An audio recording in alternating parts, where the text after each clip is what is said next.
Oh my goodness. I've gone and done did it. Haiti Biz News is back on Haiti en direct to you, right? So it's really good to be back. I want to say hello as folks pile in. We're going to do it just like we did last episode. We're going to do about 2-3 minutes, letting the intro sequence play for a little bit, right? As I do some stuff in the background, some technical things in the background. It's a one-man show. So let me go ahead and take care of that technical stuff. We'll be right back. But again, it's good to be back. Haiti Biz News, be back, uh, going in about 3 minutes. All right? Boom.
We're back, baby.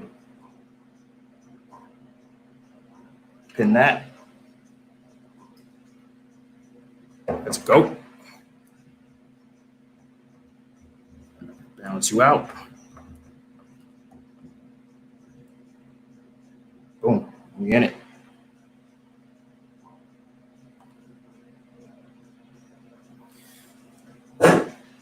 Haiti Biz News. Welcome back, folks. The intro sequence is over. Of course, we had to do that. Had some technical stuff I had to take care of in the background. We are on all three mediums. We're on YouTube, Facebook, Instagram. Negu lakai nu Haiti encore. As you can see with the office background, it's good to be in office, in country. My goodness. The past week has been lots of stuff I've had to catch up with, as you guys can imagine. 4 months out of the country, the piles of the to-do list were about a skyscraper high.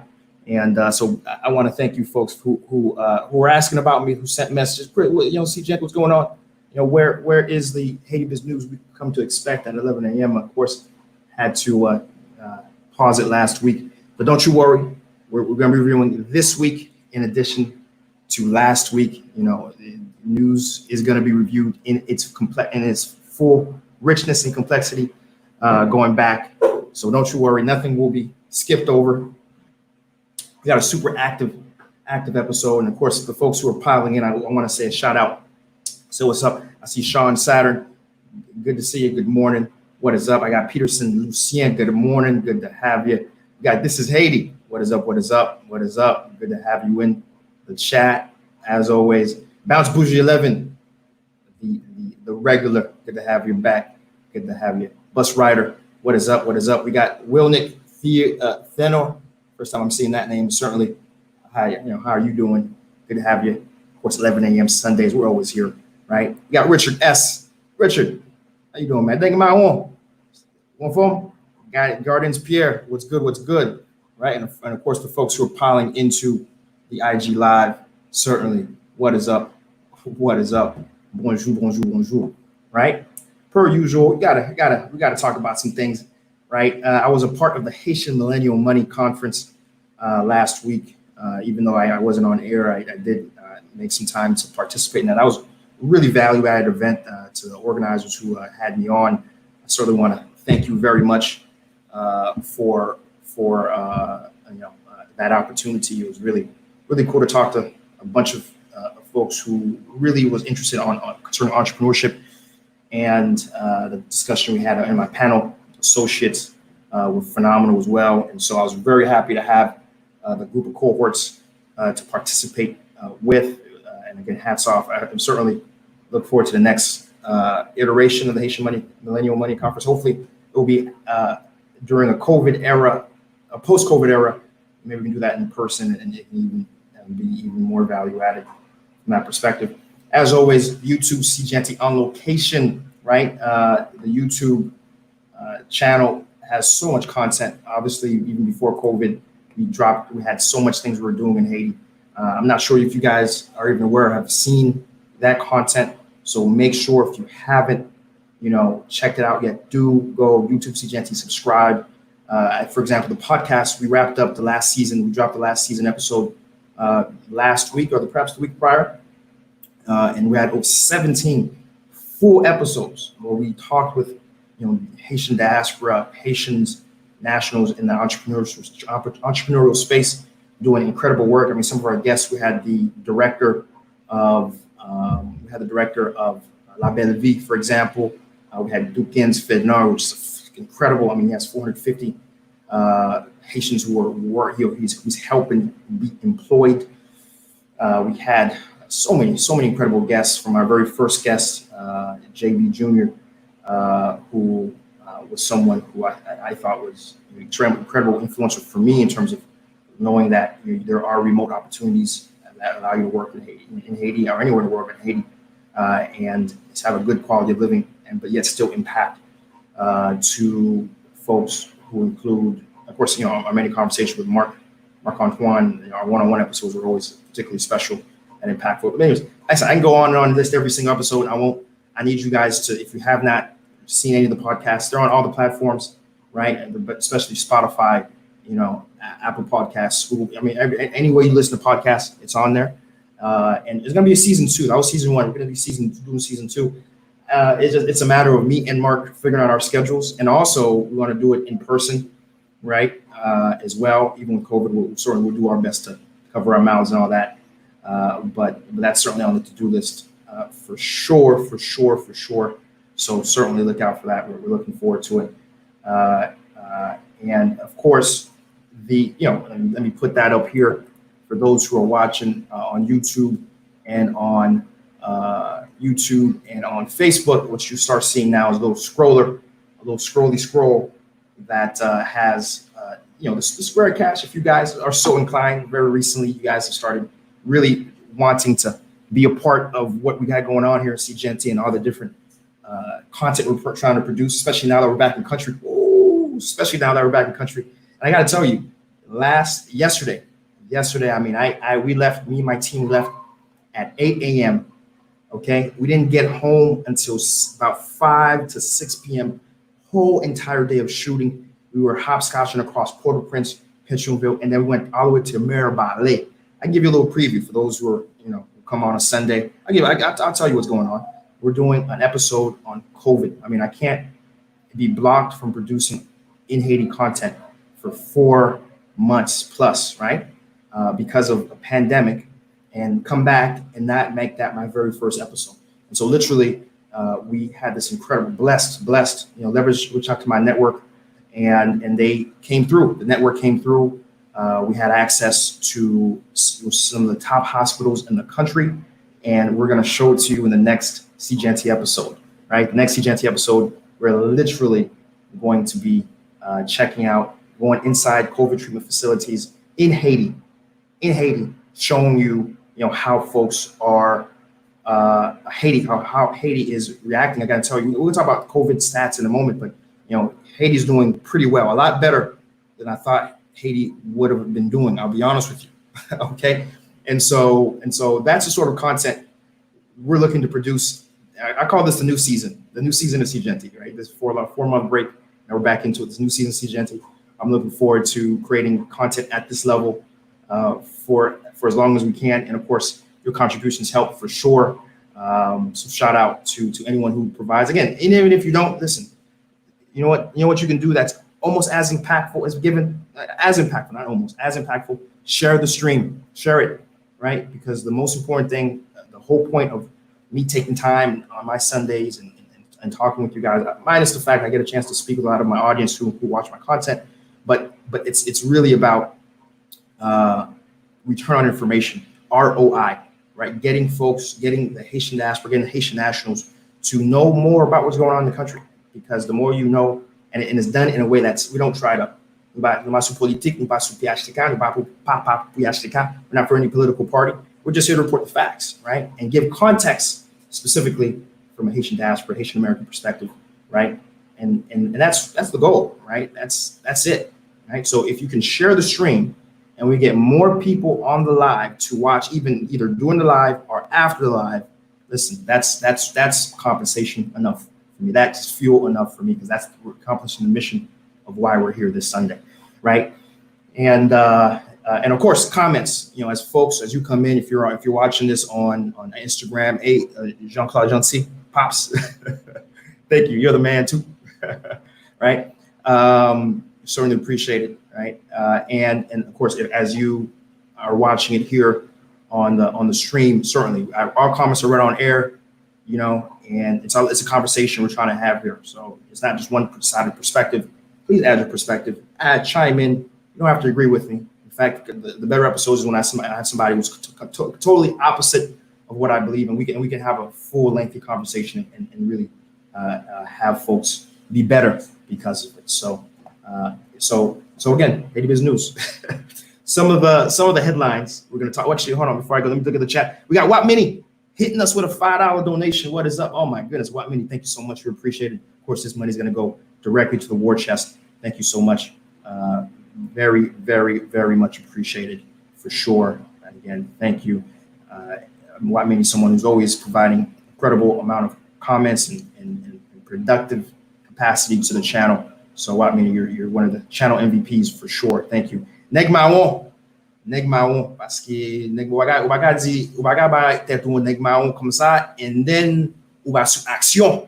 C'est neg Maon c'est pas sous parler un peu lié, et sous action, il a gagné 10 $ dans la channel là. Hey, merci à neg Maon. Thank you so much. We certainly appreciate it. Thank you. Right. So just let's go through the headlines real quick. We've got so much to talk about today. The headlines, COVID, of course, we're going to certainly talk about that. But even before we talk about COVID, I'm going to share my experience coming through the airport. That's where a lot of folks have reached out to me, say, hey, how was the experience coming through the airport? We're going to talk about that. COVID numbers are going to be talked about.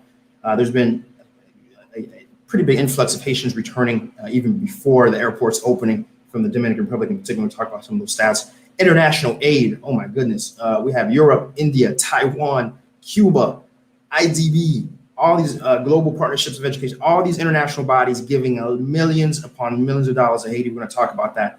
Where are they going? What's going on? Electricity. We got some major news on when it comes to electricity. Turkey's financing 2 power plants. What? Stick around for that. All right. Taiwan is officially donating 150 million also to electricity. We're going to talk about that.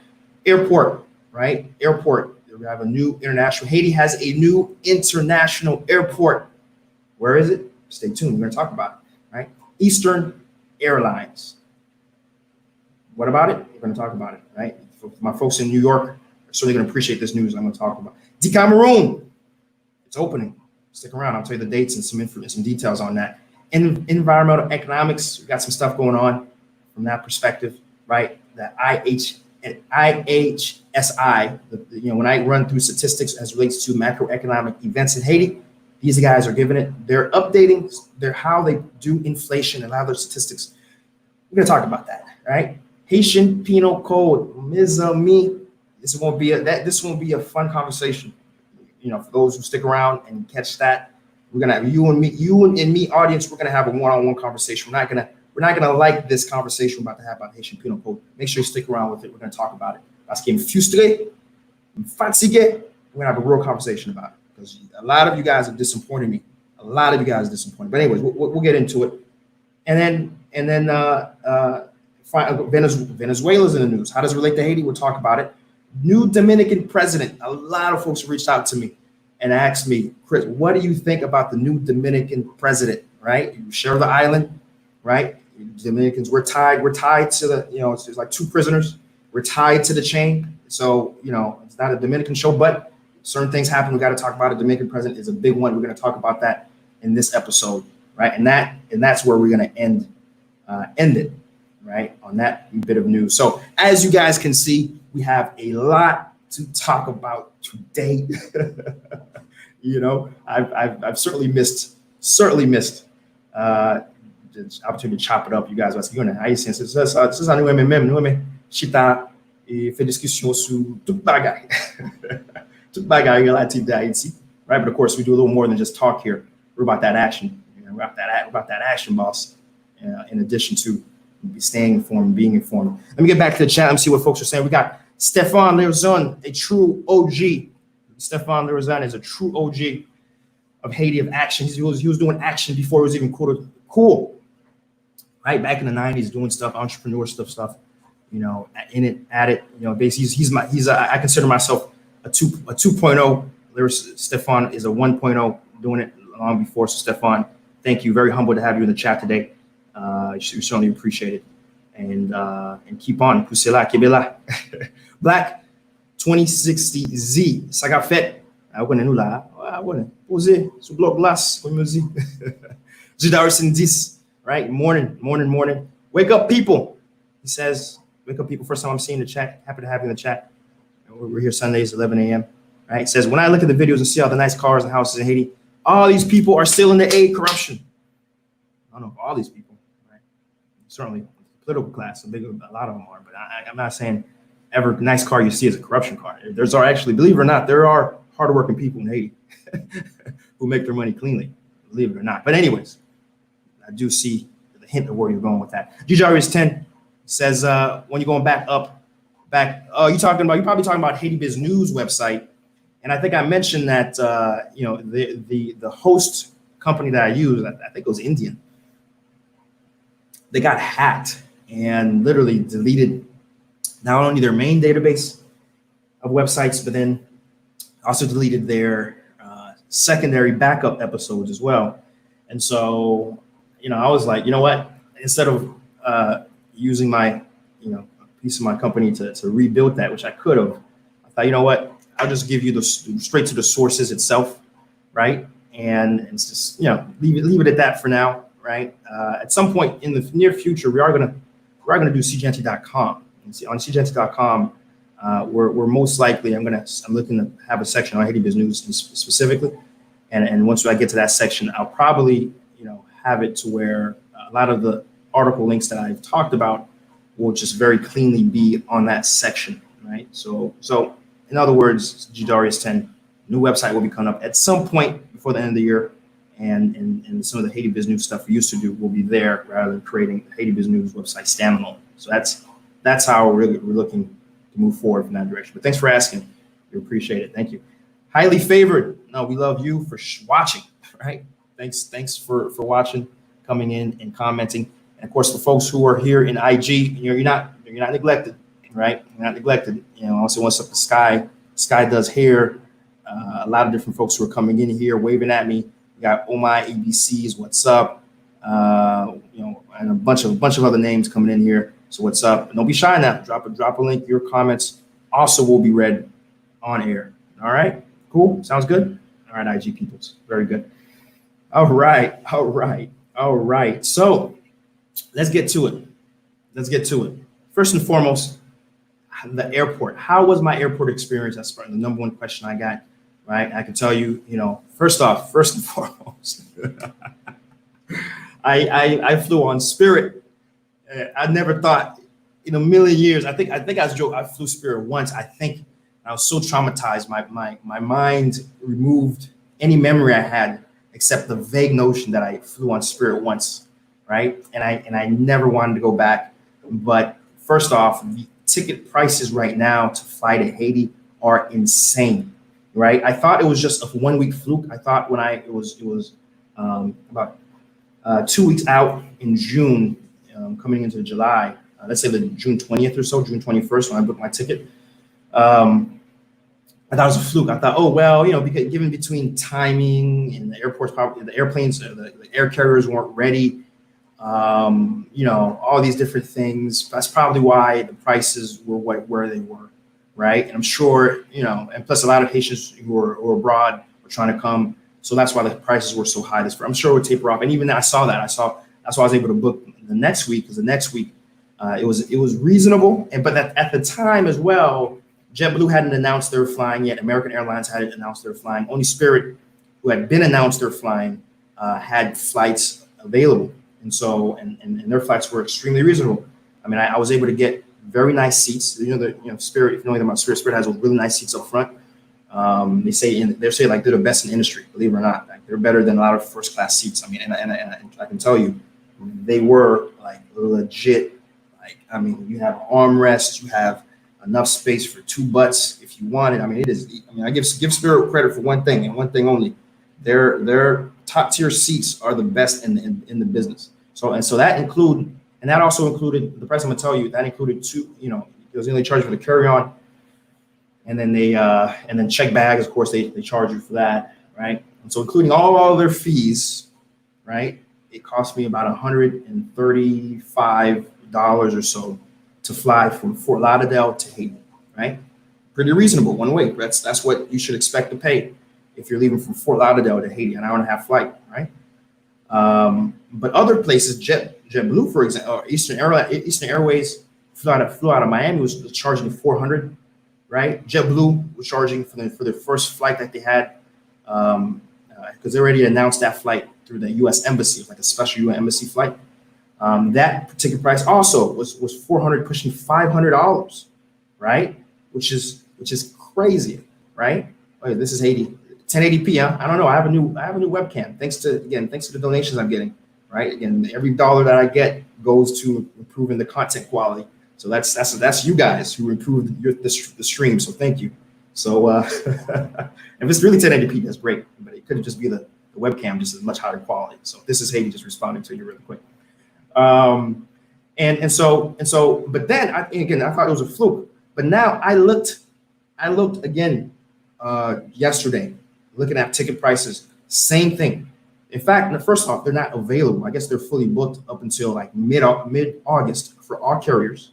Okay, and then on top, and then they don't get into reasonable price points, and this is including even Spirit, until about the 20th or the second to last week in the month, which is insane. And when I say reasonable, I'm like, they're all $400+. They're $300+. Who's gonna pay that? Who's paying that? Right? And that's JetBlue and Spirit.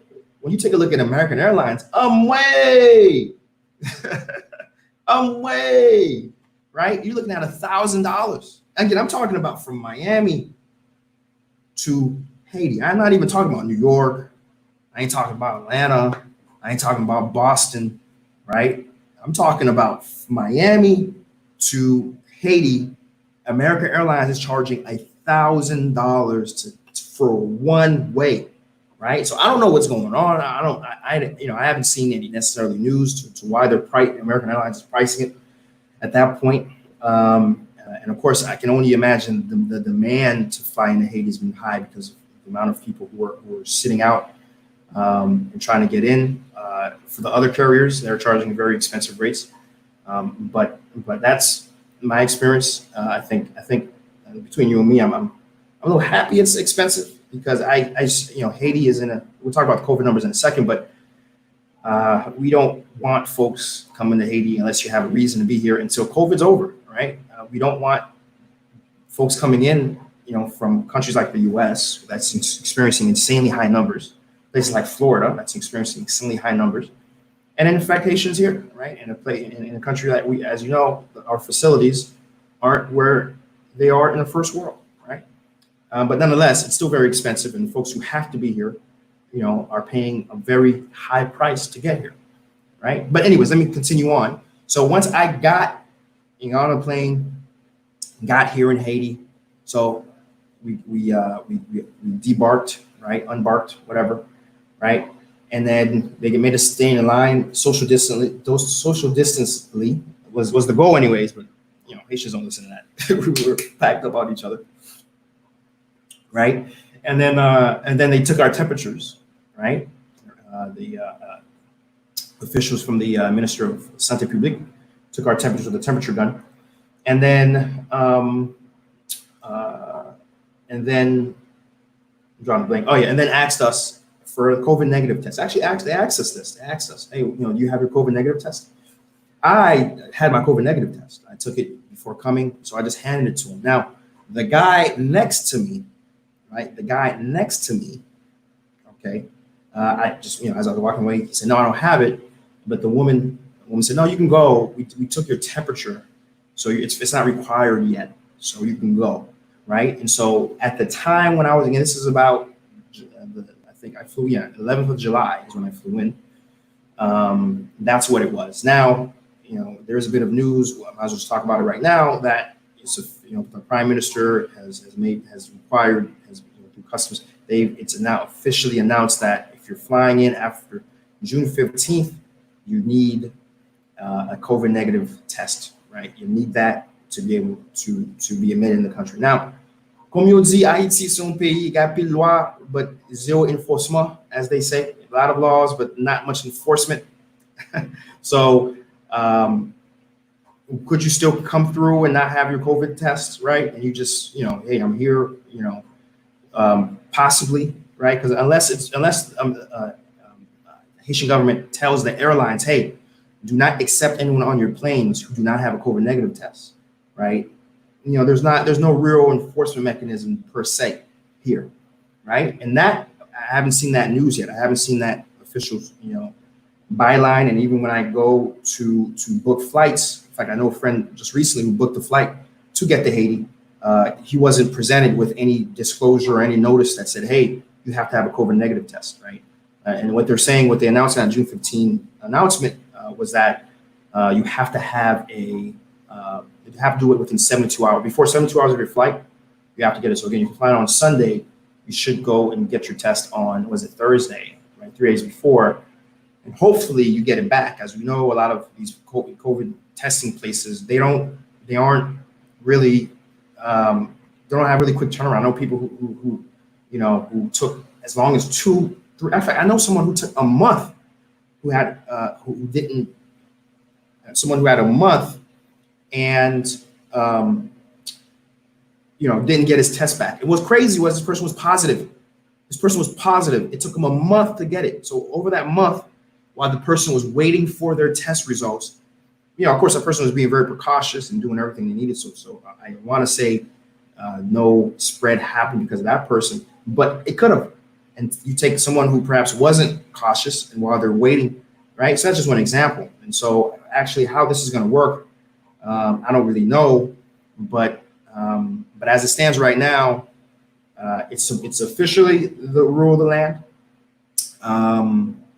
But how it's being enforced, I don't know. I'll keep my ears out, and I do have some associates who are flying in this week. I'll let you know how it goes. Hopefully come back next week and let you guys know, right? But at the end of the day, listen, do the right thing, guys. Do the right things. Listen, if you're coming into the country, you know what the conditions are, right? Take a damn test. Shouldn't be a requirement. You should do it out of morality, right? You don't want to fly in and infect people. You see what I'm saying? So just take the damn test, whether or not you need it or not. Just take it. Take it a week before. Just take it, and it be fini. Okay, all right. And if you see you're positive, you call your airline, and I'm sure airlines are still doing, are still lenient in terms of changing your flight, and maybe push it back 1 month when you recovered. Knock on wood, you recovered from your COVID positive assessment, right? So do the right thing, right? We don't need. They don't need that. They don't need you coming in with your first world ness and giving them COVID. So that's my final word on that. Okay, all right, we're good. Are we Gucci? Let me look at the chat and see what folks are saying. We got Anne and Wilkin Wakainer join the live. Thank you for welcoming me back. Appreciate it. Thank you for yourself being back. We got Tamara Jimenez. Good morning. Good to see you. Tamara, always a pleasure to have you. Haitian Hillbilly. Haitian Hillbilly's in the house. What is up, Haitian Hillbilly? Of course, as you guys know, Haitian Hillbilly is easily, the video I did with at his farm, easily is the most watched SeeJeanty episode thus far, right? And so if you want to see why that is, go to SeeJeanty, YouTube SeeJeanty right now. Oh, after the live, go check out that episode. He has quite the establishment over there, lots of stuff. And of course, if you're in Haiti, certainly things can be worked out for him to get you on that farm, on that eco-lodge experience as well. I'm sure of it. But Haitian Hillbilly says, Moto Jeanty in full effect. Not yet. Not yet. No Moto Jeanty yet. It was funny about that. It's funny. I don't even know how to ride. I actually have to make time to learn how to ride. So for folks who don't know, folks who follow my Instagram, and I follow my Instagram, change that, by the way. Go to Instagram. A lot of my day-to-day, you can keep up with what's going on with me on Instagram. I posted about a moto, when I say moto, a motorcycle, right, for Haiti. And to be honest, it's not for me. It's for my office carrier, my errand guy, to be able to move around, get through things quicker. That's the honest reason why I got it. So 99% of the time, I'm not ever going to be on that thing. But in a pinch, right, I got to do something real quick. It would be nice to know how to ride. And so that is on the to-do list. And I promise, in fact, I already know that's going to be an episode. Me learning how to ride is going to be a SeeJeanty episode. Looking forward to that. Hopefully within the next few weeks, I'll drop that. So look out for that one, right? But yeah, that's what that's about. So again, if you Instagram SeeJeanty, go check it out, right? We got France Camille. What's up? Good to see you. I always mess up with that name. Shania Mill. Baby, it's not that hard, is it? Shania Mill, good morning. Kenal David Nulawi. En forme. Wake Up People says, young, healthy people, the Chinese flu is an NWO. Oh, New World Order. Yeah. Fake news. If you have a positive test, you have the antibodies, you rarely get sick. Wake up, people. It's dropping in that conspiracy ness that we're so used to on the internet. Wake up, people. You're appreciated. We always need a little bit of crazy in our chats. So Jimenez, what's up, man? What's up? What Jimenez says? What's he saying? Yes, I saw that video. Amazing place. Definitely want to still. Okay, they're talking about Haitian Hillbilly stuff. You guys definitely saw it. A lot of people chiming back, saying they've seen the Haitian Hillbilly episode. Ivan Guillaume says, nice to have you on the ground, surveying the situation, my brother. Still best source of info. Thank you so much for your appreciation. Thanks for watching. Right? Thanks for watching. Making me a source. Thank you. Let's go on IG. I'm sorry, guys. I don't got you guys neglected. I got you in IG. IG says, yes, it's 1,000 for one person on air transit. Oh my goodness. That's following about the prices, but it'll go down to September. I hope so. But September is a long time, right? September is a long time, right? People are trying to get back in the country now, right? Let's see what else folks are saying. American Airlines. Yep, I talked about it. The wifey's reminded, talked about American Airlines, talked about it, sweetheart. Her initials is J. Oh, can't imagine JFK prices will be much, right? Will be. Oh I can't even imagine how much. Probably $5,000 maybe. I don't know. I didn't have the heart. I didn't have the constitution to go and see what the prices are for New York flights. Don't have the constitution. Can barely handle it myself, right? So all right, so let's keep it going. Let's keep it chugging. Let's keep it moving. Appreciate it. As always, keep the comments coming, right? I don't have to agree with it. Even my wake up people, even the conspiracy theorists, come on in, have a seat. You're all welcome, right? Let's spice up the chat, right? I don't have to agree with you for you to comment, for me to respond. You may not agree how I respond to you too. Let's go to them. Let's go one way. Right? So let's talk about the COVID numbers. Let's talk about the COVID numbers. We got 3,091 active cases right now in Haiti. Now, for those who are really keeping track, those who are like, wait a minute, and are tracking it on their board, that number, you should note, is a lower number than this time last March. This time last March, we were pushing 5,000 active cases, right? And right now we're talking about 3,000 active cases. So you do the math, right? 5,000 minus 3,000 means we had a drop in 2,000 active cases within a month period. That, my friends, is incredible. Certainly, we're bell curved and we're heading down. Those who've been watching, I can tell you, I'm an optimistic guy, but I wasn't too optimistic about what was going to happen to Haiti as relates to COVID. But the fact that we're actually seeing a negative decline, which is incredible, and to put it in context, the Dominican Republic, that's next to us, right? They're at 24,000 active cases.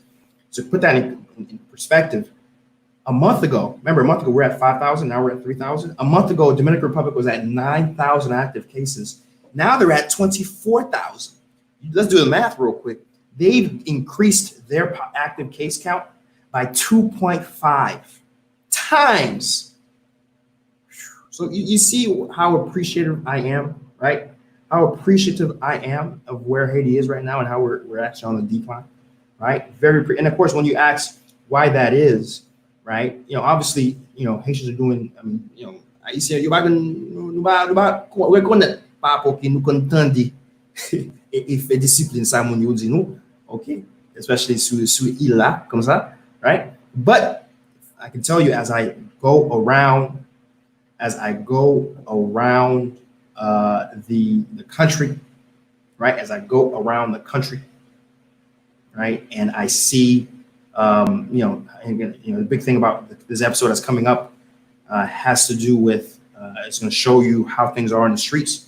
We go to different places. We actually go to a mashund, right, and you guys get to check that out, right, and how folks are behaving.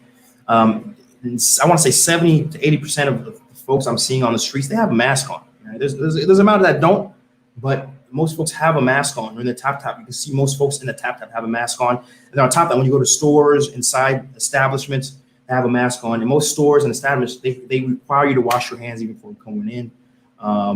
So they're doing a phenomenal job of actually making sure folks adhere to the discipline. And so I say that's probably the biggest reason, without a doubt, why we're seeing a decline. we're seeing a very good adherence. And even then, what I'm seeing, a lot of folks are telling me, things were even more disciplined about a month ago. Right? About a month ago, it was even more disciplined. Now that the case counts are going down, folks are starting to be a little more lax, and that's what I'm a little afraid of. As people get more lax, we'll probably will see another uptick, at some point within a month or two. But I can tell you overall, I'm seeing Haitians are being incredibly disciplined with this treatment. In fact, even I had to go to a government agency, and before I could sit down with the government official, I had to wash my hands. They had to right in their office a little wash your hand station. I had to wash my hands, and then I could sit down. Right, and so across the board, you have a degree of discipline that's happening. That's a big reason to why you're seeing the decline. Right, so that's number one. Right. And number two, I think, again, just the nature of Haiti. Right? Haiti is a hot climate, right? Which is, it's a flu-like condition. And so that's certainly helpful, right? And I think, Haitians, we don't necessarily do things, the Haitian culture doesn't necessarily do things. I mean, you have your bar restos and you have your lazy, but Haitians in general, we have small gatherings, right? We have small gatherings, and the nature gets there's no big football stadiums and a lot of these massive places where folks can very quickly get infected.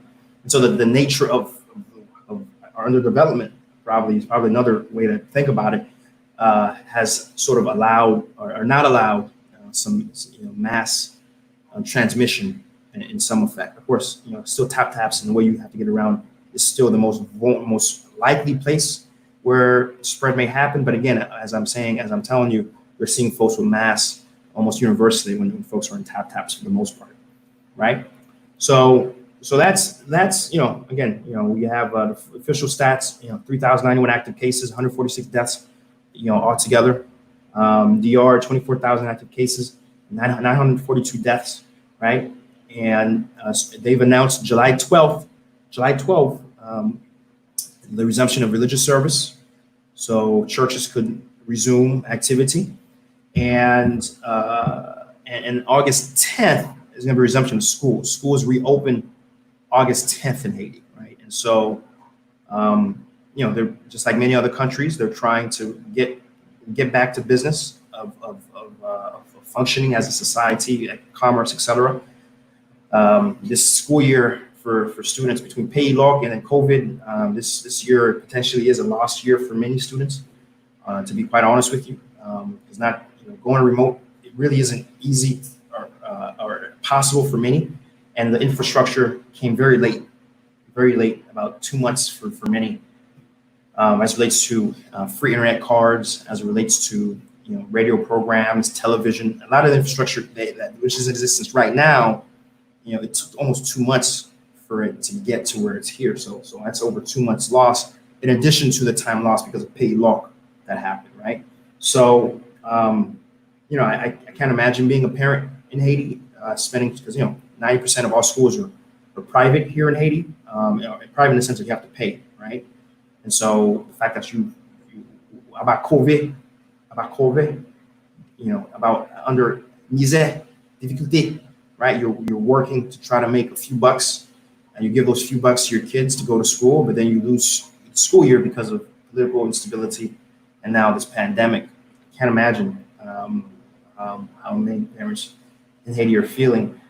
I can only hope that this hasn't been announced yet, but there is going to be some sort of recourse in terms of allowing students who can really show they were affected to be able to get a substantial discount to their schooling, or even be able to, I don't know, something needs to be figured out, right, for these students, because leaving them potentially where they aren't able to have to do another year all over at full price because of things that are not inside their control isn't fair, right? And something needs to be done there. And I'll keep an eye on for anything that may indicate that in particular. But I feel like that particular bit of news should be coming at some point, right? So let's take a quick break and let's jump into the chats. We got Dupepe and Osho. I'm sorry. We got, let's shout out to Ivan Gulam. Ivan, wow, merci en pile, brother. Merci à pile. The course's money, as always, is going where? Is going to bolster the war chest, right? It's going to bolster the war chest. Those funds are going to be used, right, to do incredible content, SeeJeanty content, right? So thank you so much, even for being part of what's going on here, directly, right? Being a direct stakeholder to the content that's going to be coming out weekly. So thank you so much, brother. Certainly appreciate it. Certainly appreciate it. Thank you. All right. DuPP says Eastern Airlines has flights for 289 JFK to PAP. Okay, that's pretty good. Now, the DuPP, when is it? What dates are we talking about, right?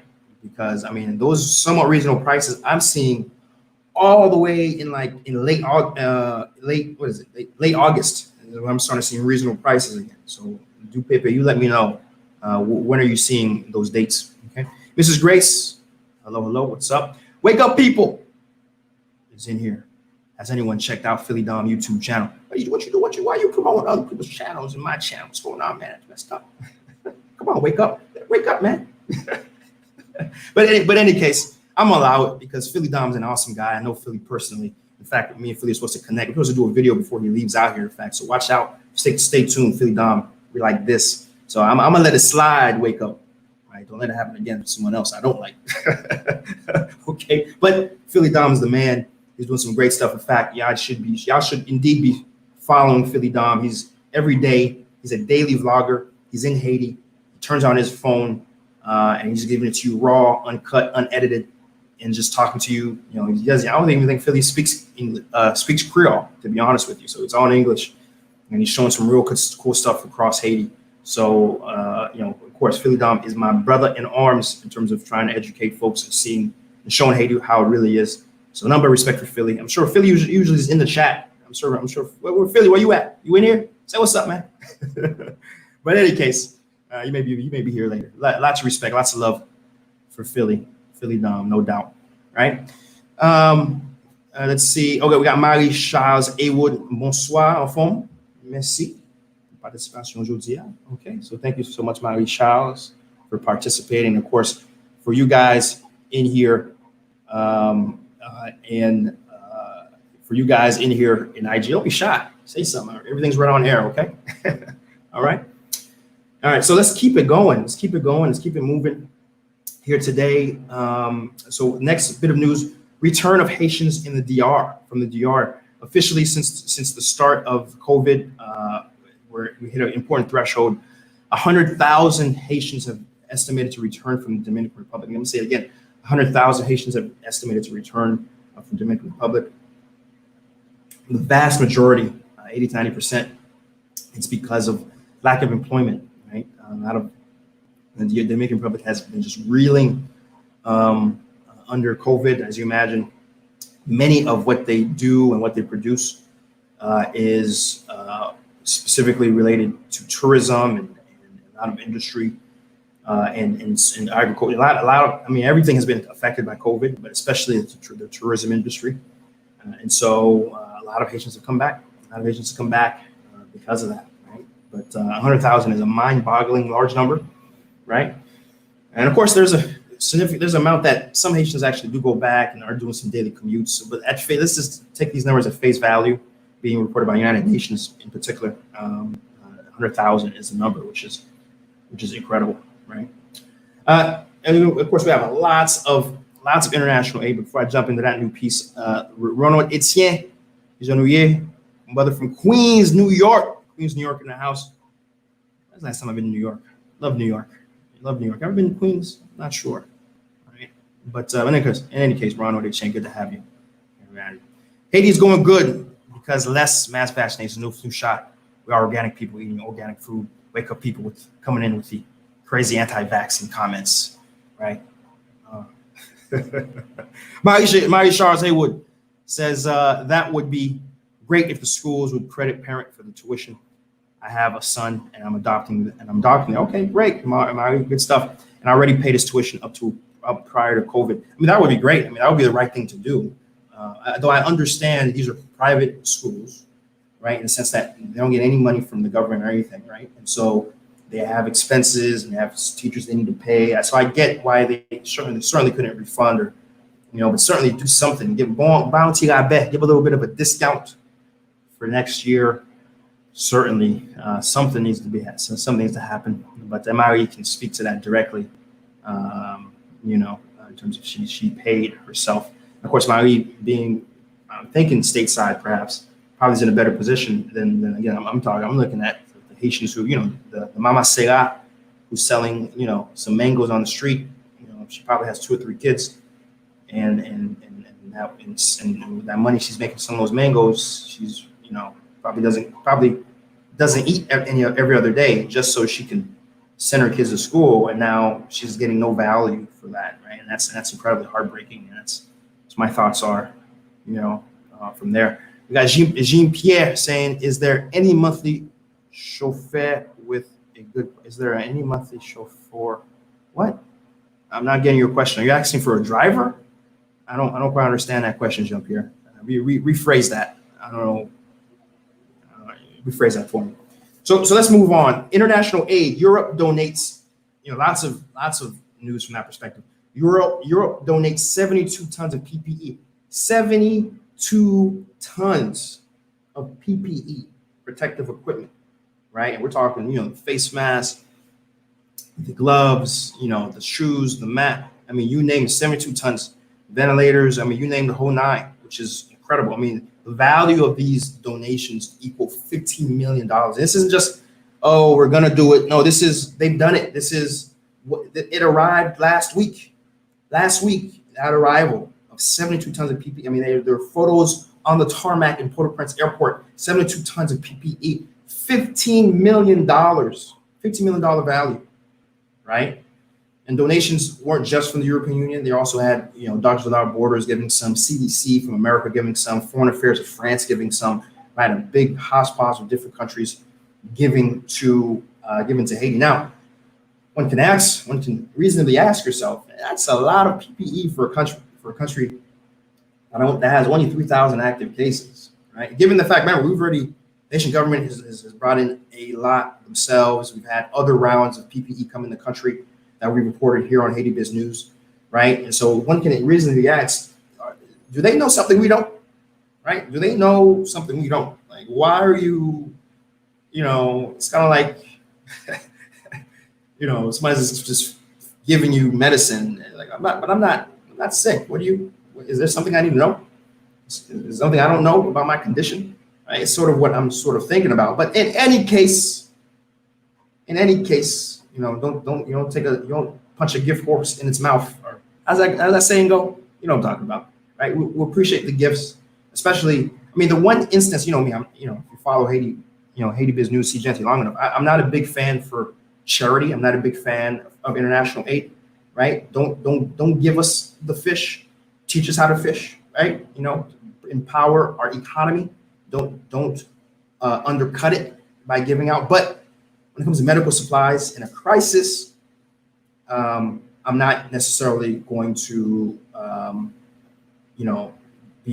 put a staunch position against that. But there's certainly ways they can still structure it better. For example, they're bringing a lot of sanitizers. They're bringing a lot of soap and a lot of things to clean and bleach. All that's, I don't know about bleach, but certainly the soap and certainly sanitizers. We're producing that in the country right now, right? So the better way, if they're legitimately looking for a long-term interest for Haiti to be generally better off, it would be to say, hey, we're going to, that $15 million, we're going to take $2 million. We're going to look for the producers that exist in Haiti, and we're going to, help them scale up.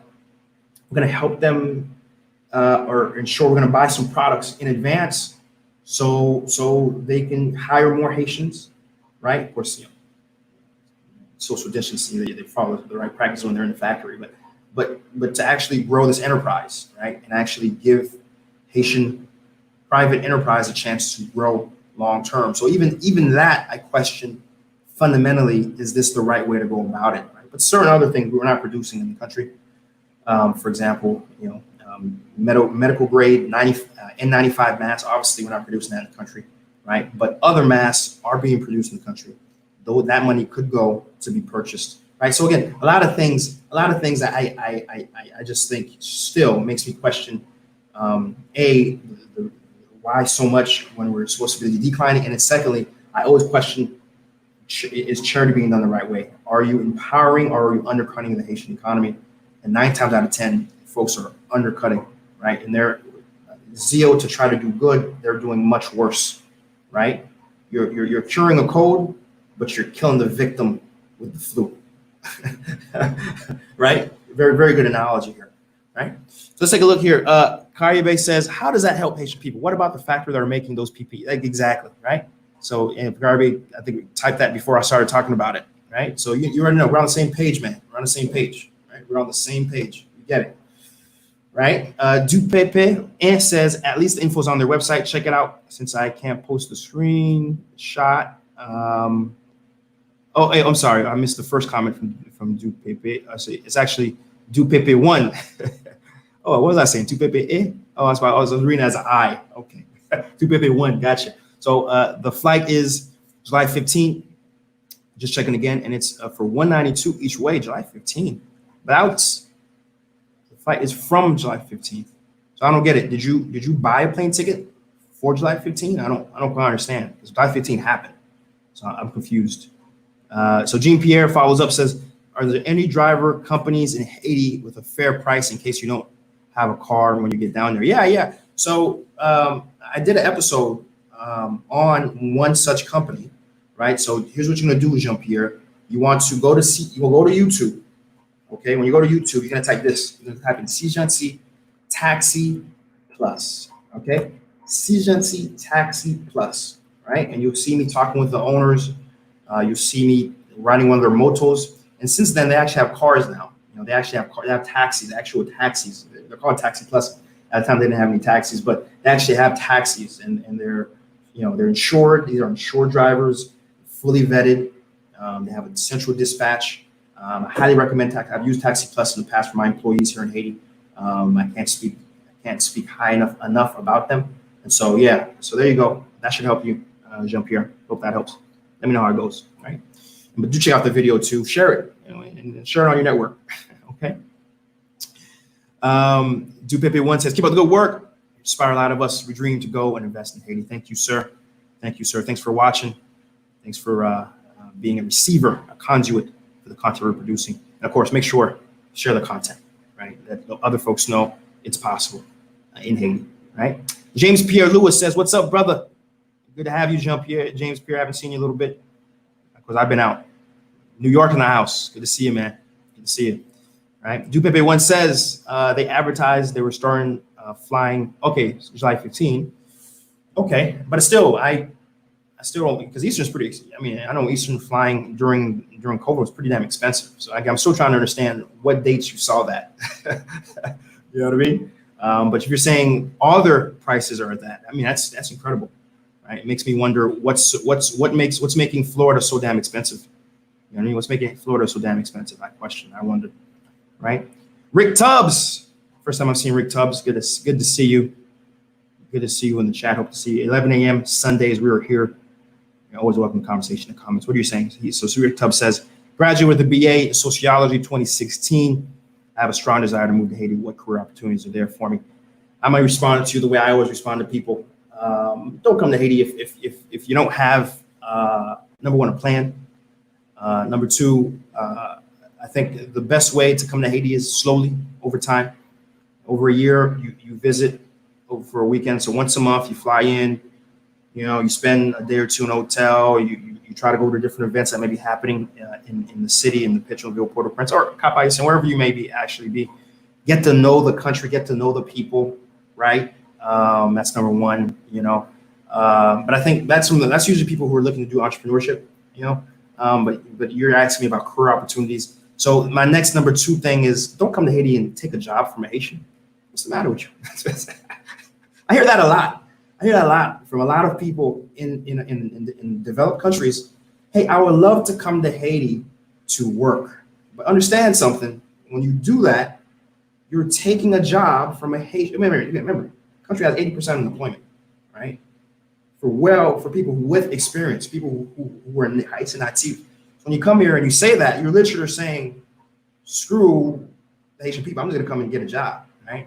And I say that tongue in cheek because honestly, a lot of domestic companies here will hire you before they hire a Haitian, like a Haitian who grew up here. They'll hire you before they do that.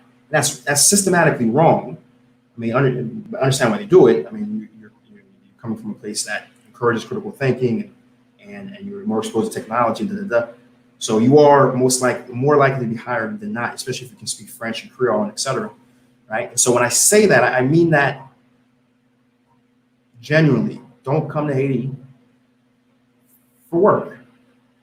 Right? If you're going to come to Haiti, at least come in for entrepreneurship, create jobs for Haitians. Don't come here for work. Now, third, finally, Rick, I'm going to tell you this. We live in a world where there's a lot of remote jobs, a lot of jobs that allow you to work and not be in an office. You can be anywhere. You can be in your home or you can be in Haiti. In fact, I posted something in my SeeJeanty on Facebook about, and on Twitter, you guys should follow me there, right? Follow me on my page and Twitter, right? And about Barbados saying they're going to be on a 1-year visa for remote workers, people who are in the remote industry, right? Who have a remote job, right, to stay. And that's cool. If you want to go to Barbados, great. But for the folks who are asking, like Rick here, sociology, I want to, I want to come to Haiti, and ultimately is looking for a way to be in Haiti and also have income, right? Think about a remote job, right? Think about getting a remote job. So this way, you're plugged into a much more developed country's labor market, right? And you're not taking the precious jobs that exist in Haiti, right, away from Haitians, right? And the best part is you'd be in Haiti and you'd be spending your money in the country, right? You'd be spending your money in Haiti and helping improve the economy and helping, get that circular flow of income going by multiplier effect in the country. So that is my final answer, right? That is my final answer. Get a remote job, come to the country at that point, right? But please, you hear me, guys? You hear me? Do you hear me? Let's go get done. Don't come to Haiti and take a job from a Haitian. Seriously, don't do it. Come on, man. Jeez, come on. But anyways, I appreciate that comment, Rick Tubbs. I hope to see you again. Keep questions coming. Right, you're certainly appreciated. Juvie Lover, certainly appreciated in the house, hitting us with $5, 5 big ones. Certainly appreciated. Thank you so much. That money is going to go to the war chest, going to help support the activities of the channel, allow us to do bigger and better things. Again, I'm looking to do, for example, a Jacques Mel episode. I'm going to need some funds for that, to cover my team's hotel and food and the trip out there, right? But certainly it's donations and amounts like that are going to go far and be appreciated. So again, Juvie Lover, thank you again. Thank you. Merci à pile. Bon Dieu béni, as they say, right? So thank you. Thank you, Juvie Lover. Wedner Gene says loves the work. He says he loves the work. Thank you. Thank you for watching, right? The work can only be loved if it's watched. So thank you for watching. Remember, share the stream, share any video that you really liked. Make sure you share it on your network. Let some more folks see that content and improve an ROI, return on information. Let's get that done. Think my one says maybe Florida's a hot spot. Oh, okay, maybe that's what you're saying. Maybe the price, but I don't see how the prices would be higher because of COVID being a hot spot. I'm not too sure. Wendner Jean says, I'm a businessman, Montreal, Canada. Is there any help from the government for opening business?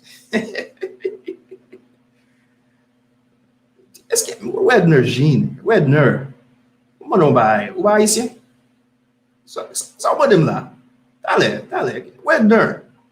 Pas que pas là avec. Depuis que l'on quitte Haïti, mon frère. Hein? Ou madame va ça. Ou madame est-ce que gouvernement haïtien nan gen bagay pour aider ou? Boire pour me dire un bagay. If it was for the Haitian government, there would be no activity in the country. The Haitian government is not here to help you. The biggest obstacle for any entrepreneur going into business is the Haitian government. Around every corner, every turn, everything you try to do, the Haitian government is going to stand in front of you to block you. Try to bring some products in, some through the douane, expect a corrupt customs official with their hands out to make it as hard as possible, right? Looking to, do your doing the nationality. Well, the parliament doesn't work. Parliament has actually acted the law and given a process for you to actually fully claim your dual nationality legally. Remember, I said legally. What? My video ended on IG. It's been an hour already? No way. Yeah, I guess it has been an hour already. Goodness gracious. Let me reboot that. Let me reboot that up on IG here. Let me reboot that up. Y'all bear with me. I'm not big time enough on IG to have those unlimited streams. They restrict me down to a minute. Mo gofin bala when there. Bogwale no? Bogwale. When there? Ashita. Mavinsu. All right. Bomoti mama. Mavinsu. Let me go ahead and get the IG going back up here. All right, boom. IG is loading up. Okay, IG is back up. Okay.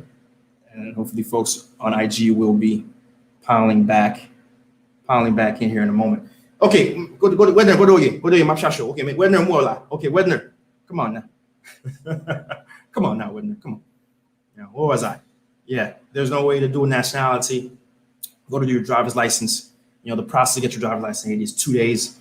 They make it absolute misery to get your license. I mean, listen, to register your corporation in Haiti, it takes $3,000. Well, no, I'm sorry, $4,000 now. The lawyers have upped their prices. Okay, inflation.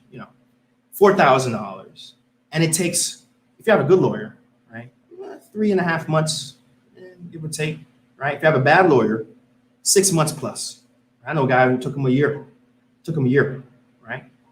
Umaga with this company, a government that claims to be, for business and for the development of its people. You don't allow a corporation and registration to cost $3,000 and take upwards of 6 months. Come on. So I can go on and on. Okay, I can go on and on. Okay, but no. You might be new to Haiti. Même no get Haitian Wedner, but let me tell you something, Wedner. The Haitian government is not here to help you in any way, in any fashion. Okay, I tell you right now, if it was the Haitian government, I wouldn't be here right now. Right? It's because I see a better Haiti for the Haitian people, and a better Haiti for who I am. I see a better Haiti because of the history of which Haiti has been involved in, which is why I'm here, and I'm here to fight for the Haitian people, right? And myself, right? But I'm not here because the Haitian government has helped in any way. I do not expect the Haitian government to ever help me or any one of us. And if we're gonna push forward and be able to push the country forward, it's gonna be contre mouvement, not because of the government. Okay? All right, Redner? Nous clair? Nous bon? Let's go one way. I advise you to visit the country at some point, Redner. Learn for yourself what Haiti's all about, and it's certainly not ever. I don't know ever, but it's gonna be a while before we have a Haitian government that really opens its doors and really understands what investing and being generally interested in growing the economy the right way. It's gonna be a long time. All right, Emmanuel Boone, but appreciate the question. A lot of people may have had that question, right? Emmanuel Bruni says, "What's up?" Says, "Are you aware of this Uber-like sharing app called Woolby? Is it working? Probably not. Those apps. Many of these apps have worked. Have tried it in Haiti. I mean, just me being here, I know 5 such apps. They all failed, right? And the reason why is, listen, I can leave my office right now, and there's 5 just random young unemployed, black men, Haitian men, unemployed with a moto, and they will take me wherever I want to go. Why do I need an app? What? I pay them to take me anywhere. I can pay them the equivalence of, what is that, $2, and I can go anywhere I want. And so that's not going to work. I'm sorry. The alternatives are too easy for any Uber-like app to work. Right now, Taxi Plus is interesting, right? Because they service. They're not an app. They're a service, right? And they offer a degree of assurance that's better than just a random taxi driver, right? So there's certain ways you can structure your entity, right? So basically be a more organized moto service, right? Which is certainly possible. And they're proving that can work. But an Uber-like service in Haiti, it's not. Listen, all I'm saying is it's been tried and it's failed multiple times. Not to say that it couldn't work in the future, but it's been tried and it's been failed because of reasons I just told you. You know, the alternative is just too easy. I can just walk it right now. I can walk right across the street. Here, distance is good. It takes me anywhere I need to go. Okay. My brother's keeper, 1791, Guadeloupe, Martinique, Haiti, St. Lucia, Dominica should get a Creole unity going. You know what? That'd be pretty cool. I agree. Thanks for that comment, brother's keeper. Rick Tubbs says, okay, good. Thanks for asking the question. No, certainly. Certified, what is it? Who's that? Certified, where is it? Certified T's. You're late. Next time you gotta bring some patties for the whole class.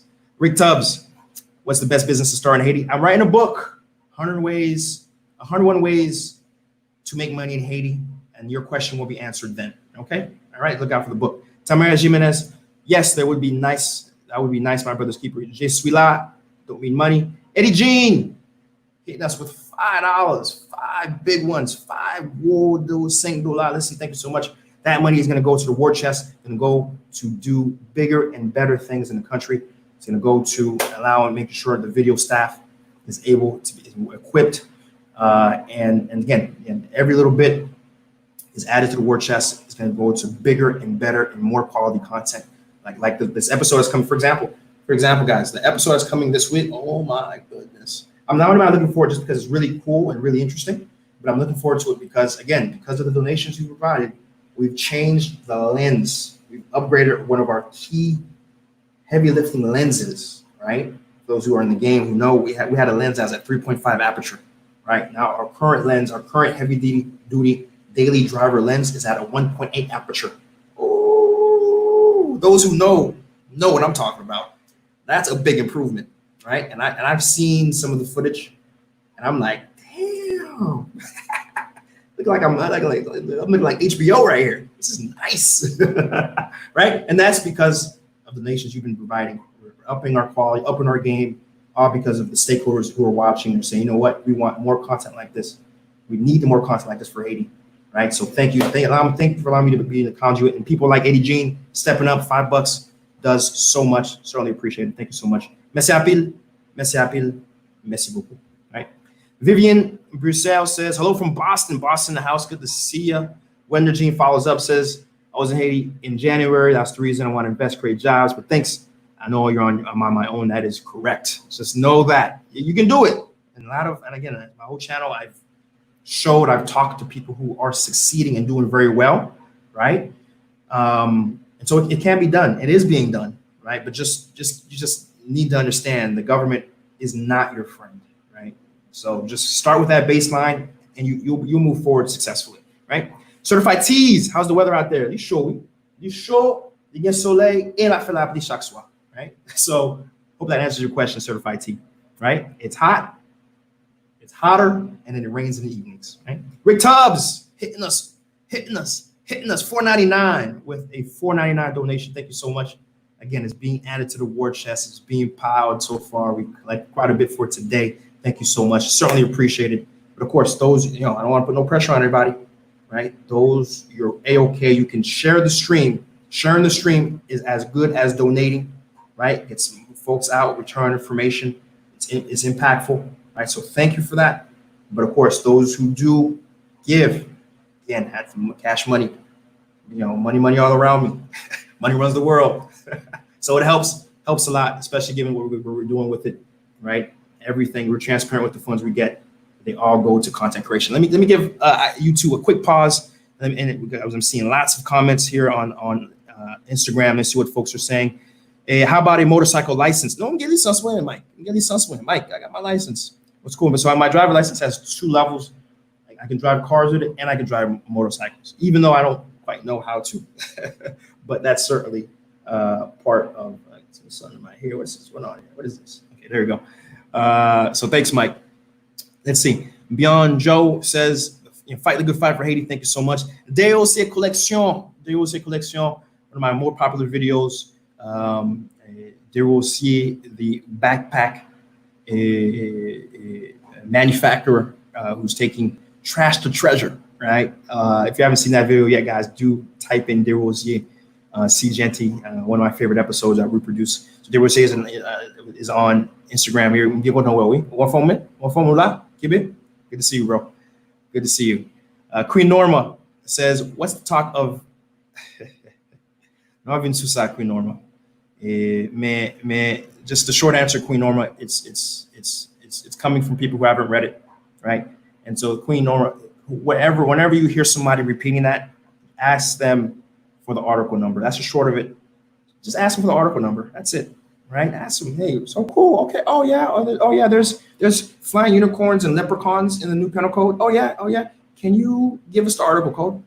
Oh yeah. That's it. That's all you got to do. Because just think about it for a second. This penal code is about 90%. It's a copy and paste from the Canadian law. Is there anything in Canadian law about bestiality except perhaps it being illegal? Exactly, right? And so anyone who's telling you that, who's trying your intelligence, right? Just please prove that someone qui forme, someone qui à l'école, someone qui pas ton caca dans mes moun, mandez simplement, oh, c'est vrai? Oh, okay. Qui article ça option là? Qui article lié? Right? And then they'll tell you, and then, by the way, we'll talk about at SeeJeanty. We translated the Haitian Penal Code. We translated it to English, right? So now when somebody tells you, asks you that, or tells you, say, you ask them, hey, what's the penal? And if they're actually read it, if they're dumb enough to actually give you the article number, if they're dumb enough, right? You can tell they're really stupid. If they really give you the penal code number, right? Then you go and read it for yourself, right? The English translation, which is available to you right now if you go to SeeJeanty Facebook and on my Twitter, right? I translated it, Google translated, and then you can then hopefully stop communicating with that person who tries your intelligence, right? Okay, maybe that's it. Miguel, I have a bigger section we're going to talk about today on that, and that's all I'm going to talk about about that for right now. Her initials, Jo, says recommendations on tour companies in Cap Haitien. We have a guy by the name of Augusnel Tours. It's pretty good. AUGNES Tours. I think I like that guy. Bellevue Tours is another OCAP good one. Bellevue VUE Tours is another good one. So just two right there, right off the bat, right? So you can go check them out, and they'll take care of you, right? Let's see. Haitian Nomad. Okay, Haitian Nomad is supposed to be, but Haitian Nomad doesn't. I'm not sure how frequently he's doing it in Haiti right now, to be honest. But I do know Haitian Nomad's pretty good when he is in the country. Will there be a replay for the Haitian Millennial money? I don't know. I don't know. In fact, I was waiting for that. I was waiting for him to message me specifically with that link, but I haven't seen it. Which is very weird.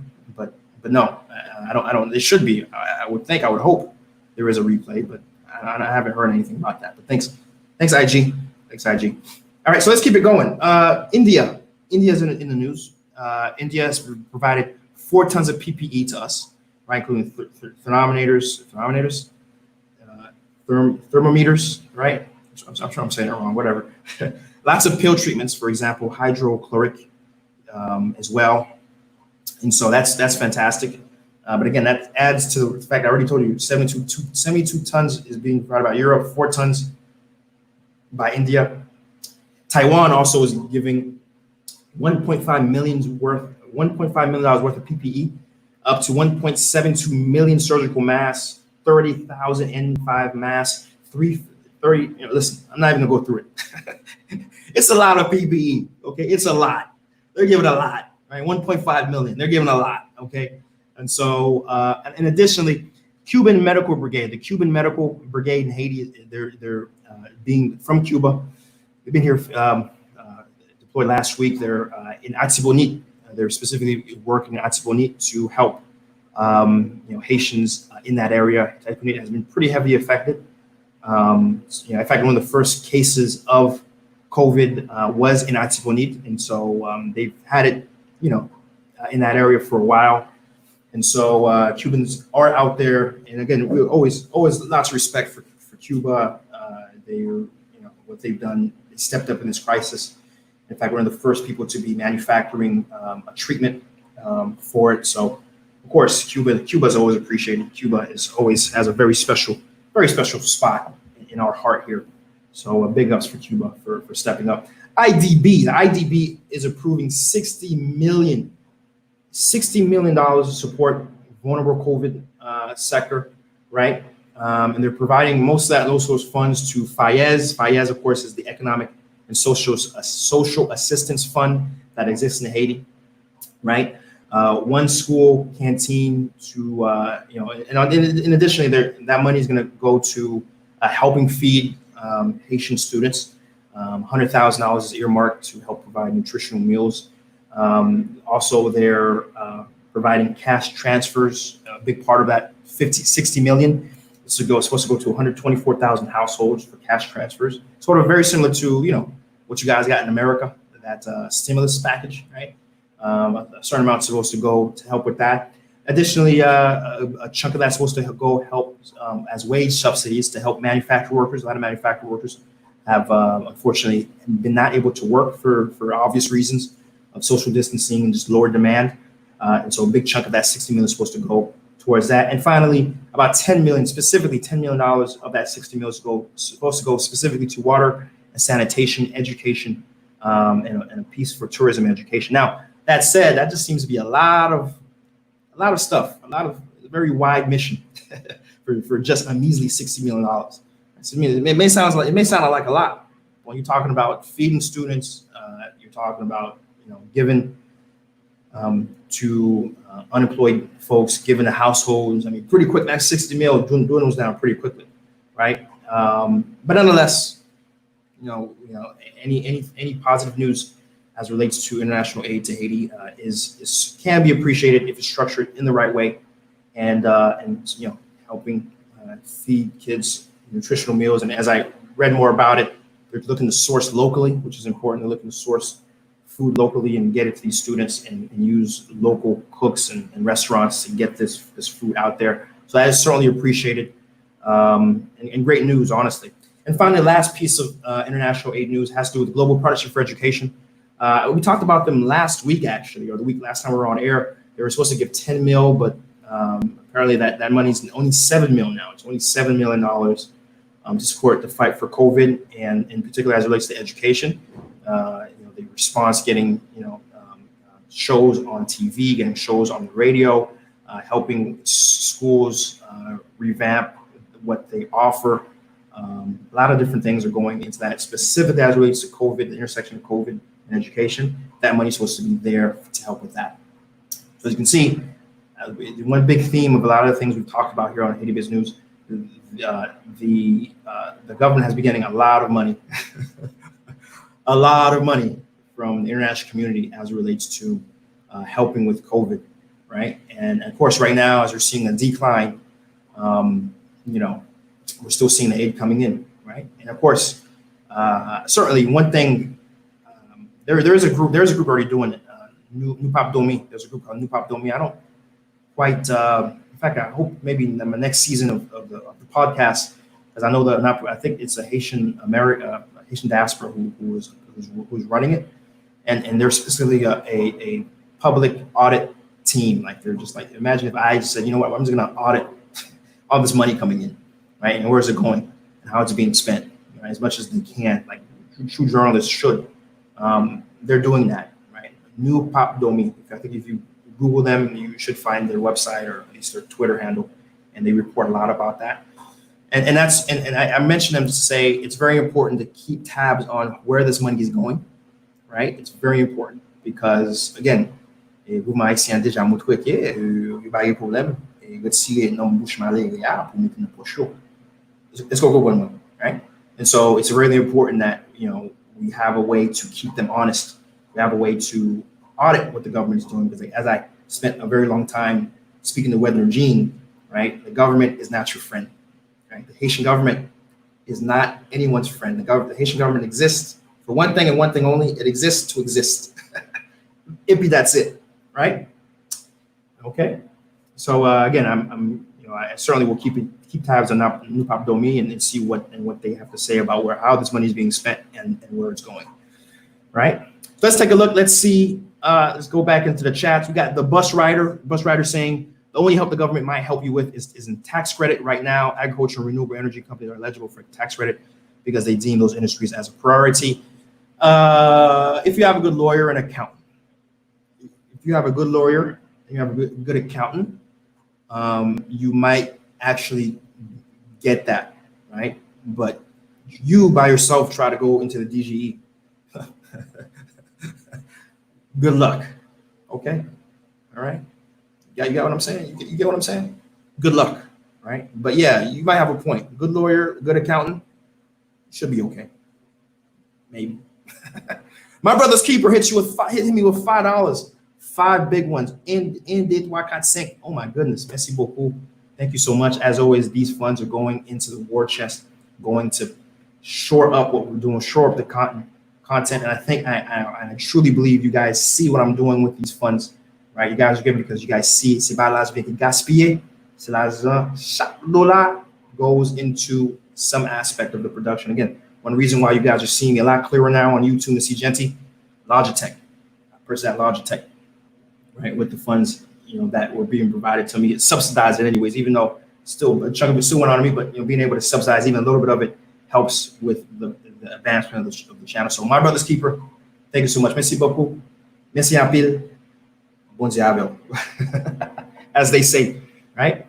Vivian Busette can have the web for the donations, right? And so Square Cash works very well, right? So hashtag SeeJeanty works very well. So download the Square Cash app, connect it to your debit card, transfer it over, right? I can mention PayPal. PayPal takes money out. PayPal takes $5 or it takes a piece of that out. So try to avoid that. So Ernest Nicole, how you doing, man? Good to see you. Good to see you in the chat. Been very quiet. What's going on, man? What's up, Ernest? Next content this week, baby. This week. Hey, this week, baby. Look out for it, man. Make sure you subscribe. Make sure you have that little notification button next to YouTube. So as soon as that baby drops, you know what I mean? Make sure you check it out. You know what I mean? All right. Let's see what else we got. Who else we got going here? Bus rider says you don't pay tax for the first 5 to 10 years, at least according to the U.S. Embassy. Yep. Okay. Again, with a good lawyer and a good accountant, anything's possible, right? But again, a good lawyer is very expensive, and a good accountant is even more expensive, right? Woo, oh, okay, there we go, right? And so, that's all I'll say about that, right? That's all I'll say about that. A good lawyer and good accountant will help you tremendously, right? My brother's keeper, how about poultry farming, agriculture in Haiti? We're writing a book, 101 Ways to Make Money in Haiti. Look out for the book. And I talk about things like that. Poultry farming, agriculture, we talk about it. Look out for the book. I'm working on it aggressively as much time. My time is, oh my goodness. But trust me, wherever I can squeeze, even if I work 18 hours and I only have time to write a paragraph, I try to write at least a paragraph, right? Because I need to get this book out. A lot of folks are asking me, Chris, SeeJeanty, I want to do business in the country. I need to know. They're asking questions like this. And I love answering these questions. But obviously, if I answer these questions the way I want to answer them, I'm going to be here from 11 to 6. So I'm writing a book. My idea is going to be on there, right? And then I want to refer folks to get the book, right? And you can really get that deep dive, right? And you even get more ideas, right? And so look out for the book. It's coming. Knock on wood for the end of the year. Okay. Vizu Desaline, good to see you. Happy to have you in the chat. Nick Jacques, what's up? How much these new cheap Chinese motorcycles cost? I mean, the ones you see, this is the Malay, this is the regular folks have, the ones that are so ubiquitous everywhere. I think they're like $200, brand new. They're $200, And there's an aftermarket that you can get them for $100, which is nothing. It's nothing, dirt cheap, honestly.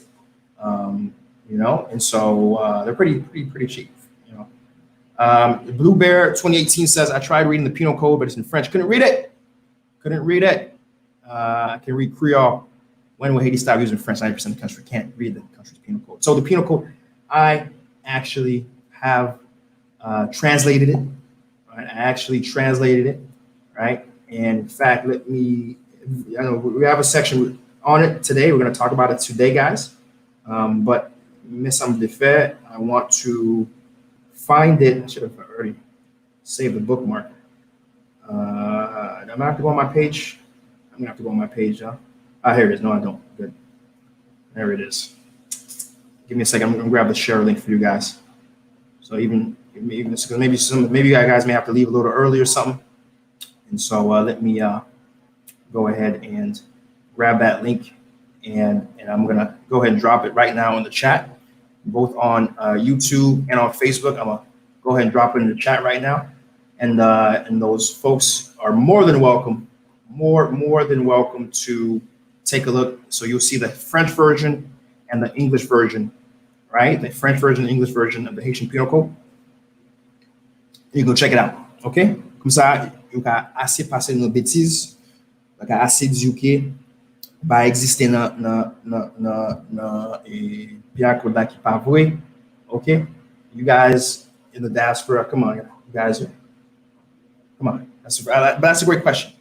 Blue Bear presented the best possible way. He says, hey, I tried to read it, right? So what is Blue Bear telling me? He heard it. He said, this is ridiculous. There's no way there's anything like that in the penal code. Let me go read it for myself. Let me go find out where it is, and let me go read it for myself. See, that is acceptable. That, Blue Bear, you give me hope.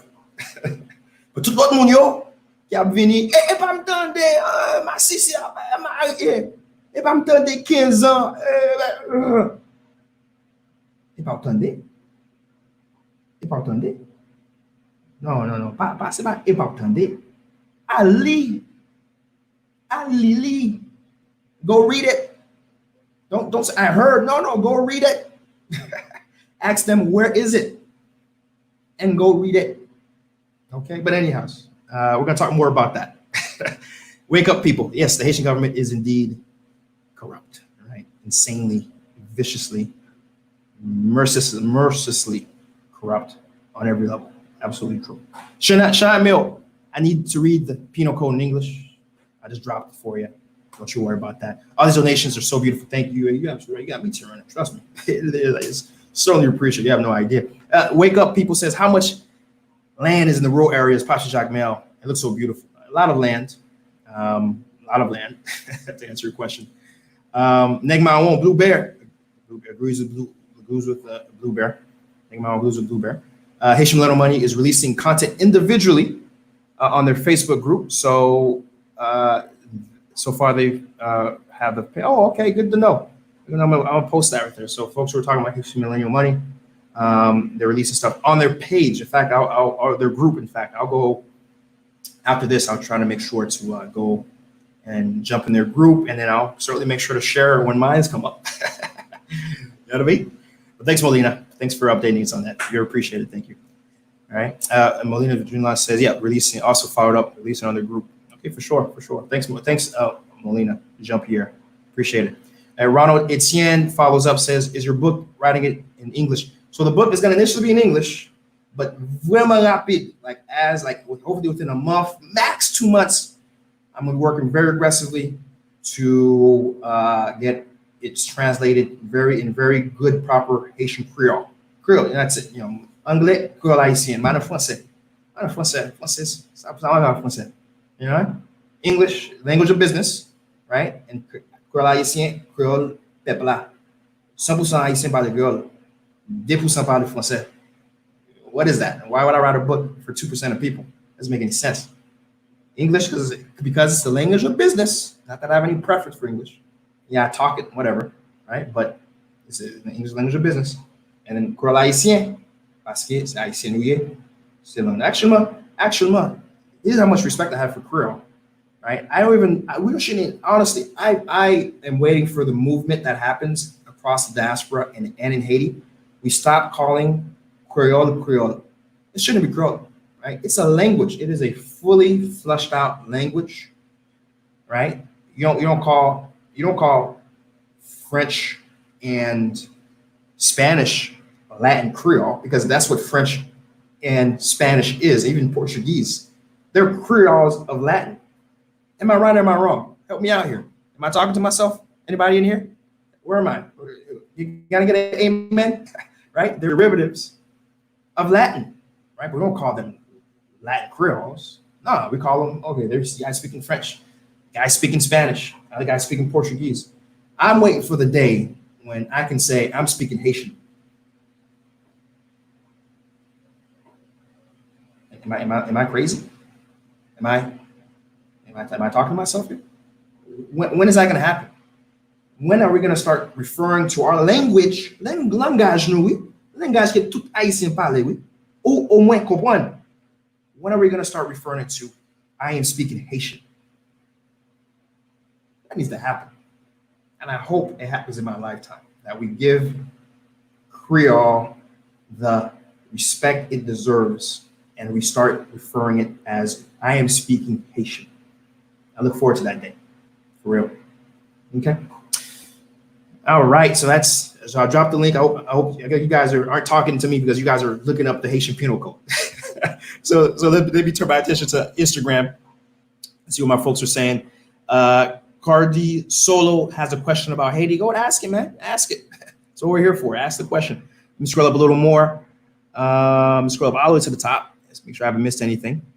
Let's see. All right. Scrolling back down. Your Jeep says, hey, they will charge you for things they don't even know exist in their system. Talk about the Haitian government. What's the topic for today? Lots of things. Everything going on the past 2 weeks as it relates to Haiti and business, right? By good lawyers, do you mean the best connected ones? Competency doesn't seem to be a way of measuring what's good or bad. I mean, yeah, basically, because it's a big part. I mean, when understand something. I'm making in trouble here, but I'm going to tell you how it is. Okay.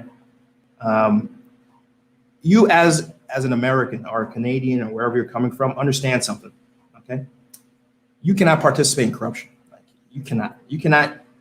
Si on nèg vinn devant là, il dit yo bam 10 good m'a pressé m'a sorti ba là pour là. 10 good seulement.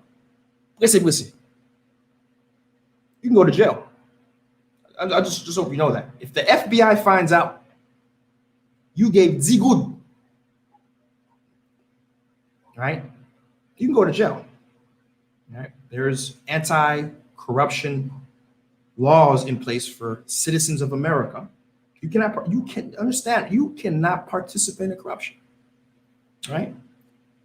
A lawyer, getting a lawyer, what the lawyer does, ou ba avocat l'argent que li demande nan men, et puis ou ba konan, right?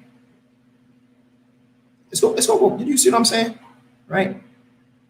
Right? And you tell the lawyer, hey, lawyer, do things on the up and up. Walk out the room. What the lawyer does is the lawyer's business, right? Okay. But just know you pay the lawyer for the service, right? And earmarked on that receipt is the legal price of that service, whatever it is, right? Whatever the lawyer does to get it through the finish line. I mean, shit. Well, excuse my French, but hey, the lawyer may lose his bar, but you instructed him to do things on up and up. Okay? Y'all get what I'm saying here, right? Because you cannot participate in corruption. Okay? Get a lawyer. Tell the lawyer, hey, I don't want any corruption done. Here's the money. Get it done. Walk out the room. Protect yourself. You get what I'm saying? I think active mode, you know exactly what I'm saying, right? Okay, on va avancer. Alexander, tour guide. Alexander, hey, good to see you, man. Good afternoon. You were mentioned, right? Still got faith in you. You can, keep, and you dropped your WhatsApp there, right? So now, as I mentioned, someone who's asking about OCOP, now is based in OCOP, right? Let's keep it scrolling down to IG, what folks are saying. When Haiti tell the UN about France, pay Haiti. and when his government don't invest in tourism. So basically, I think Cardo's asking about the indemnity and when France is going to pay it. France is going to pay it when hell freezes over. Okay, that's your first answer. Be real with you, man. That's your first answer right there. France ain't paying that. Well, understand something. France right now still has African colonies. France right now demands, like, you guys can help me out here. What is it? 12 African countries are required to deposit half of their financial reserves, more than half, 80% of their financial reserves in French banks. France today still prints the currency and controls the currency of what is it? 12 African countries. And you're thinking it's that same France is going to give Haiti its indemnity back? Foi. Après qui claim wa boire ou même, mais pas simili. That's one boy claim. That's a good claim, boy. You hear me? So, anyways, I'm not too optimistic that's going to happen. Short story. Your next question has to do with why doesn't the government invest in tourism? Why does the government do anything? Why does the government not invest in education, provide education to its people? Remember, 90% of our students go to a private school. Why doesn't the government build hospitals? Why doesn't the government barely build roads? Barely. Why doesn't the government make it easy to register business? Right? Why does the government exist? That's the better question. Why is there a government in Haiti? Because they're not doing anything. I hope I gave you your second answer. Right? Right? Why is the government not doing what it needs to be doing? I can't tell you that. Right? But it's not. Okay? Man, appreciate the question. I hope I see you again in SeeJeanty chat. Thank you so much. Right? All right, so let's get back to the news. So let's scroll up a little bit. Okay, electricity. News came out. Turkey financed 2 power plants. Turkey will be financing 2 power plants. One is going to be a 60 megawatt gas. One is going to be a 60 megawatt gas. Another one is going to be 130 megawatt solar panel. 130 megawatt solar panel, right? And that's all we know. That's all we know so far. We don't know anything about finance and terms. We don't know the conditions. We don't know if they're literally going to be like Turkish engineers here for the next couple months. We don't know anything about anything. We just hear a promise from Jovenel and Erdogan. How do you say his name? Or Erdogan? President Erdogan, something like that. President Erdogan, President of Turkey, right? That's all we know, right? But I can tell you, and that's great news. But as someone who I've been in Haiti for a week now, I've had 1 day of electricity. I'm saying it again. I've been in Haiti for a week, right? I got here on the 11th. Today's the 19th. It's going on 8 days. I've had electricity 1 day, one evening. It started at around 9 a.m. It ran all night, 6 a.m. And 6 a.m., no more electricity. All right? So understand when I say this, right? Of course, you're saying, wait a minute, electricity, but you're talking to me right now on a computer and there's lights and well, if you go to SeeJeanty on Nous Parler, I talked about my solar panels and my batteries and my generators and my backup generators, right? I talked about that. It was a great episode. I take you to my roof. I show you my generator. I'll show you all that, right? I have a system here in my office that allows me to operate, right? So I say that hearing these news about power plants take time to be built, right? And anything as regards to the Haitian government, if it's supposed to take 2 or 3 years, it would take 10, right? That's just how the Haitian government works, right? And so I'm just sitting here and thinking, okay, cool. But now are we going to have to deal with this situation right now for 10 years while these factories are, by the way, there won't be enough, right? The daily megawatt need of is just Port-au-Prince is about 300 megawatts.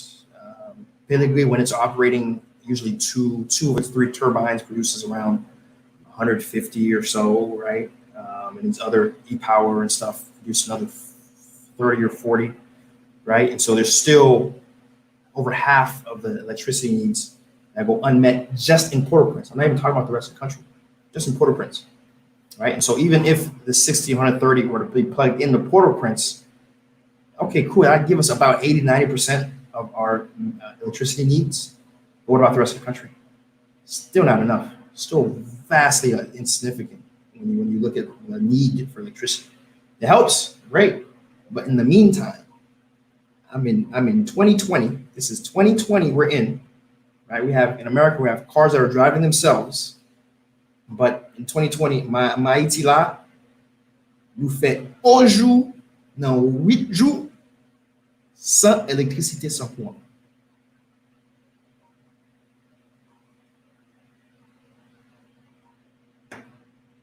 Sometimes you got to be speechless. Sometimes you just got to let that air be silent. You know what I'm saying? That's crazy. That's crazy. Messieurs, 24 sur 24, 24 sur 24, blackout. Other news, as based electricity, Taiwan is to donate $150 million to rehabilitate the distribution and infrastructure network and build new power lines and substations, right? So, and this money isn't going to go to Parliament. Initially, this money has been there, but it was waiting for Parliament to approve certain components of the deal. They're just going to give it to King Moise to do as he sees fit as relates to the electricity sector. And that's the news. That's the news that relates to electricity, right? Right. Some big projects announced with not much details. Timelines are question mark. Meanwhile, we're in this past, by all accounts, right now has been the worst situation for electricity in the country, for sure, in the time I've been here. And it's only gonna get worse from all accounts. Okay, you guys are updated. So next news has to do with the international airport. International airport Haiti has a third international airport, Jérémy. It's an airport in Jérémy. It's a runway 1,200 meters by 25 meters. Now I was looking to find out information about what specific international. We're talking about a Boeing A330. Like what are we talking about here? What type of airplane are we talking about here that can actually fit into on the runway? So I was trying to find that out. Couldn't necessarily find that, but we're calling it international airport. And I've seen actually pictures of the actual terminal. It's basically, from what I saw, it's basically just one big it's not even big. It's a medium-sized, rectangle building wait, let me describe it better. How many of you guys ever been to a Greyhound? Right? And you guys, I'm sure Greyhounds aren't a thing really, but if you guys ever been to a Greyhound bus terminal, it's basically that. It's like Greyhound. You come in, there's a ticket booth, there's a couple seats, right? There's some solar. It runs on solar panels almost exclusively, and a big runway. So nothing particularly fancy. Okay, but this is good news because I can tell you I've been to Jérémy. Jérémy is a beautiful city. Honestly, it's one of my, I haven't been to Jacmel, but I already know Jacmel is my second favorite city. I've never been there, but it's the photos, everything I've seen about Jacmel, heard about Jacmel. Jacmel is my favorite city. My favorite city I've never been in. My second favorite city I've never been in, right? But Jérémy, I've actually been to Jérémy, and I can tell you I am in love with Jérémy. I see the potential of Jérémy. I kind of wish I was a Jérémy native so I can have a reason to really push investment there. And the fact that we have an airport, but the thing is, Jérémy is very far away. The roads have gotten a lot better, by the way. The roads used to be very bad for a long time. The roads are actually good now to drive to Jeremy. So that's good for Jeremy. And now they have an airport that's even better for Jeremy, right? And so I certainly hope within my lifetime, Jeremy really can step up and become a very important player for Haiti. I look forward to Jeremy becoming another Jacques Mel. Because again, if you've ever been to Jeremy, you'll see why I'm saying it. It's around the sea coast. The topography of it is beautiful. Driving into the city, it's gorgeous. You can see it from a distance as you're coming up, and you can see it just from it's just Jeremy. I love Jeremy. And then the old school architecture, very old school French architecture is really cool to see. Almost Ocap-esque, but it's even older. It has even older flavor to it. And so, but again, very good news. Very happy to have that. It's a campaign promise by Moise. Again, we're not for PHTK. Yeah, I just spent a lot of time just bashing the Haitian government just now. But understand, there is some things being done, and we're fair and balanced here. And koyo fait bon, nous parle sous bon, right? And this is very good news. This is a bon, right? Again, campaign promise. And it took less than $1 million to construct, right? So it's rehabilitate. They always had an airport, but it was rehabilitated, and can now apparently accept international flights. Even though I'm not too sure which type of planes can land there, right? And in additional news, Eastern Airlines, as someone mentioned before, Eastern Airlines, they are starting a weekly flight starting July 15th. They're also a weekly flight from JFK to Haiti, and the price points seem very nice, very nice. I think who was it who was talking? I'd have to scroll up, but $289. I think it's Pepe one. I think the Pepe one said about for you're seeing prices around $200 to $250 or something like that, which is pretty good. So Eastern Airlines, I gotta tell you, that's the first, so that's great news for tourism in Jeremy, right? But also Eastern Airlines picking up the baton that has been dropped by the American Airlines and even Spirit. A lot of companies, airplanes, a lot of air carriers have been decreasing their flights to Haiti. So when you have an airline step up and provide flights to Haiti, that is good news for Haitian tourism. Because again, as you know, a very important engine of Haiti's eventual recovery is tourism, and tourism happens by planes coming, right? And so, very great news. Very happy to hear.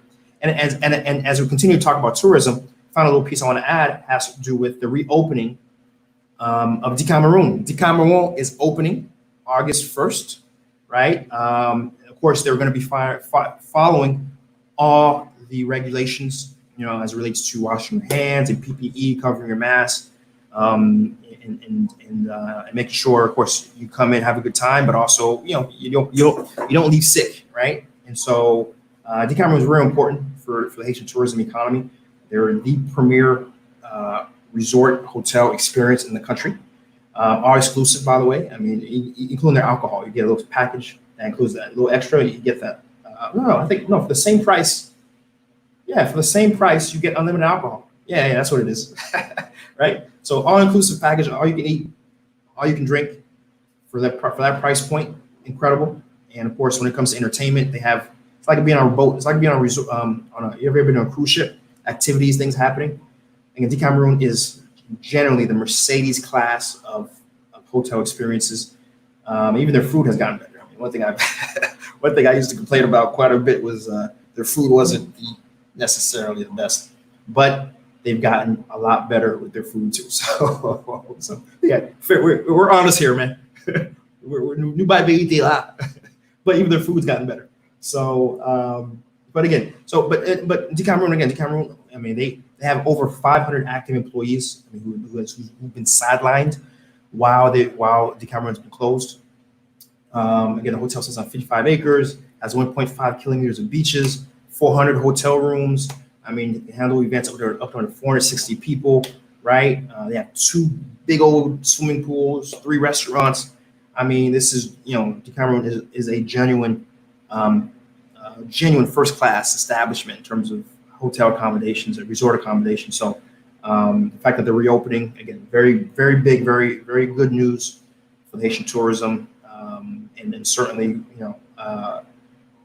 for the folks who are very hungry to come to Haiti, and if you make sure you're COVID negative before you get on the plane, and you follow all the precautions, keep your masks on and everything, enjoy some time in the resort. Sun's supposed to be good for your immunity, and that's a good way. Having a strong immunity is a big part of fighting COVID. So, so that's my advice to you, right? If you do really have to be here, right, then the Cameroon's going to be reopened for you.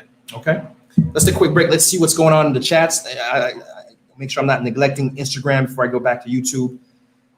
Here we got. Let's see what we got. We got NV Vincent. What's up? First time I'm seeing NV de Consec actually. Consec, am I saying the number right? 245, whatever. Good to see you. Hope to see you again in here. The Turkish president is a dictator. See, I didn't want to say it. Right, from one king to another. They're working out deals. I didn't want to say it, but Rose, you said it. You said it, not me. Card Solo, no problem. Thanks for asking the question for me to answer it for you. He follows up. Rose says he bullies and imprisons his people into submission. Yep, that's Erdogan. How do you say it? Okay, whatever. You know what I'm talking about. The head of Turkey. Dave changed with the thumbs up. Good to see you in here, man. What's up, brother? Let's see, who are you going to choose? Trump or Moise? Is there really a difference? Charles Daphne in the house. Good to see Madam Daphne. Miss Daphne is someone who's doing incredible work in Haiti. She's a part of HELP, right? Which is very important in terms of providing assistance to students trying to go to school. Because as we know, going to school in Haiti is something like 95% of Haitians have to pay for out of their pocket. And so I know Daphne is a part of that. She's part of a lot of different initiatives in the country, trying to, just like the rest of us, trying to get a better Haiti that functions for everyone in the country. And so Daphne, it's an honor to have you in the chat here. Thank you, much appreciated. Daphne says, my mom is from Jeremy, but they need to rebuild the city though.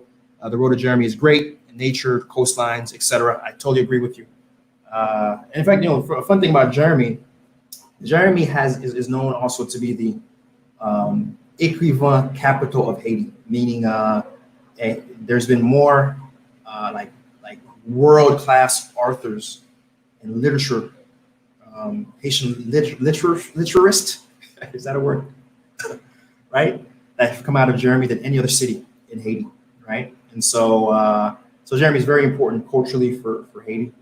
And again, very happy to have it to an airport, right? And hopefully that will drive change, improvement, and for its economic condition, right? So let's see what we got going on here in the chat. You guys are busy typing away here. You guys are real busy typing away. Let me scroll all the way up and see what guys are saying. Let's scroll down. James Lubin says, I am right about something, probably something I was saying.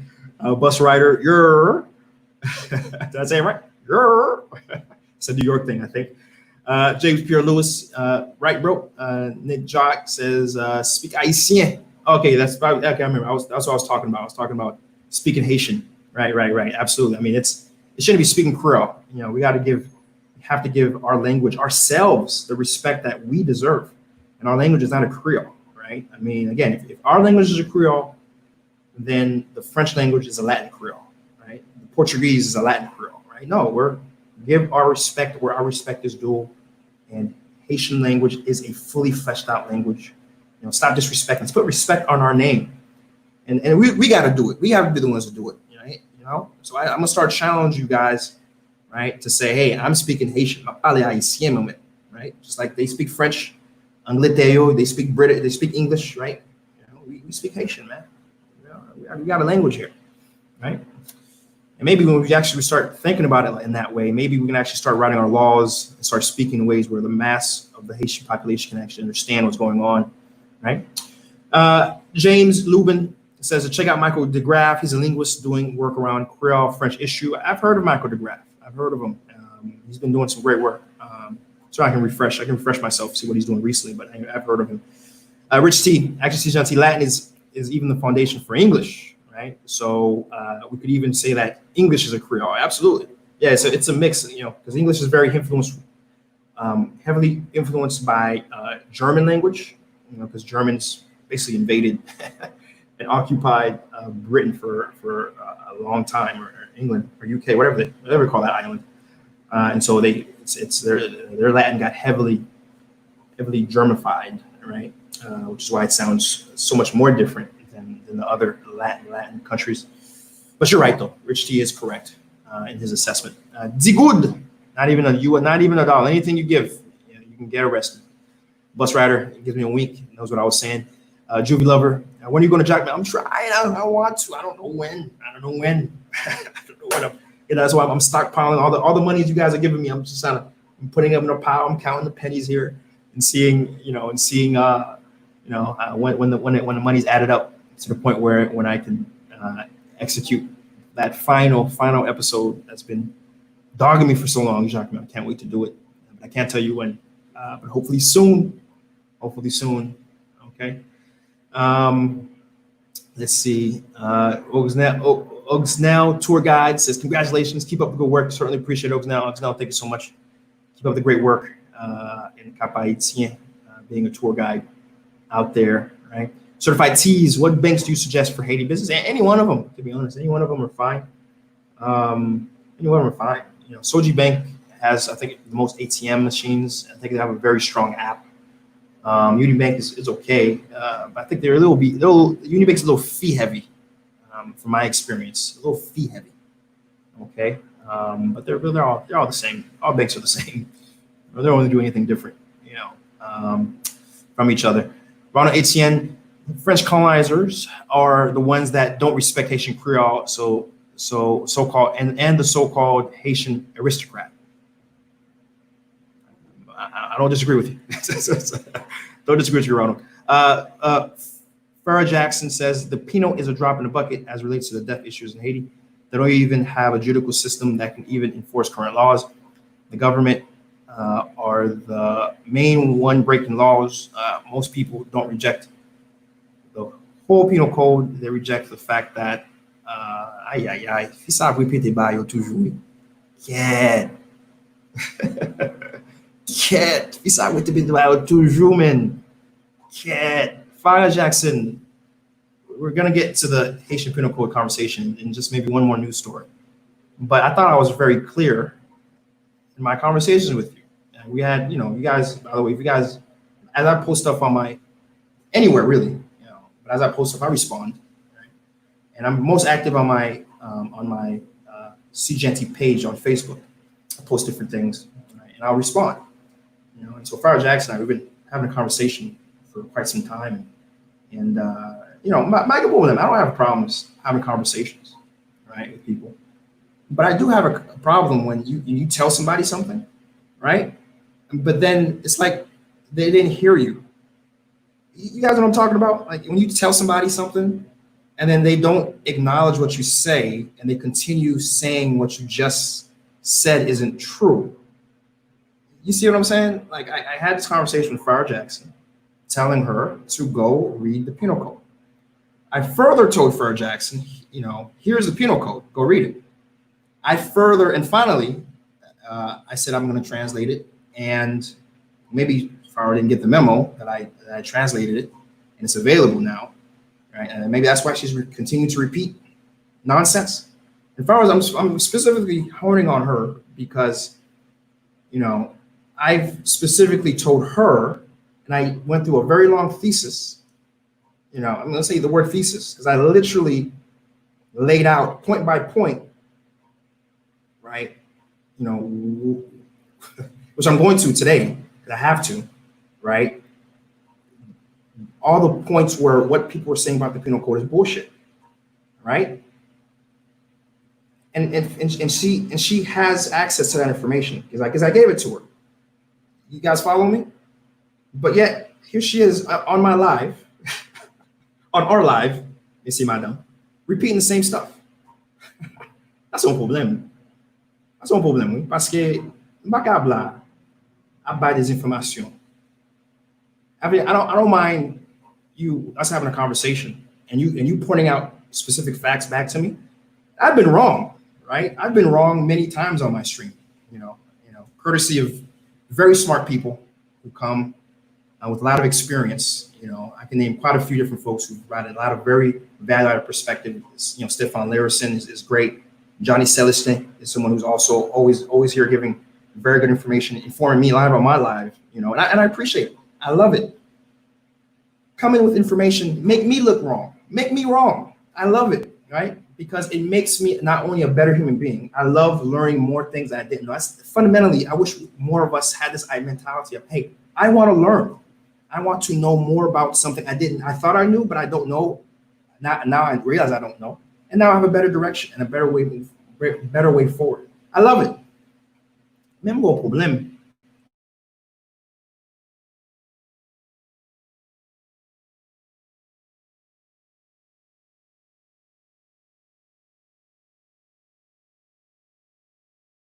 I'm reboot it. Mogo finavo. Madame Farah Jackson. Mogo fini. Rete chita. Nous faisons une discussion là. And then we're going to go to the Haitian Penal Code. Bon petit moment. Mavini.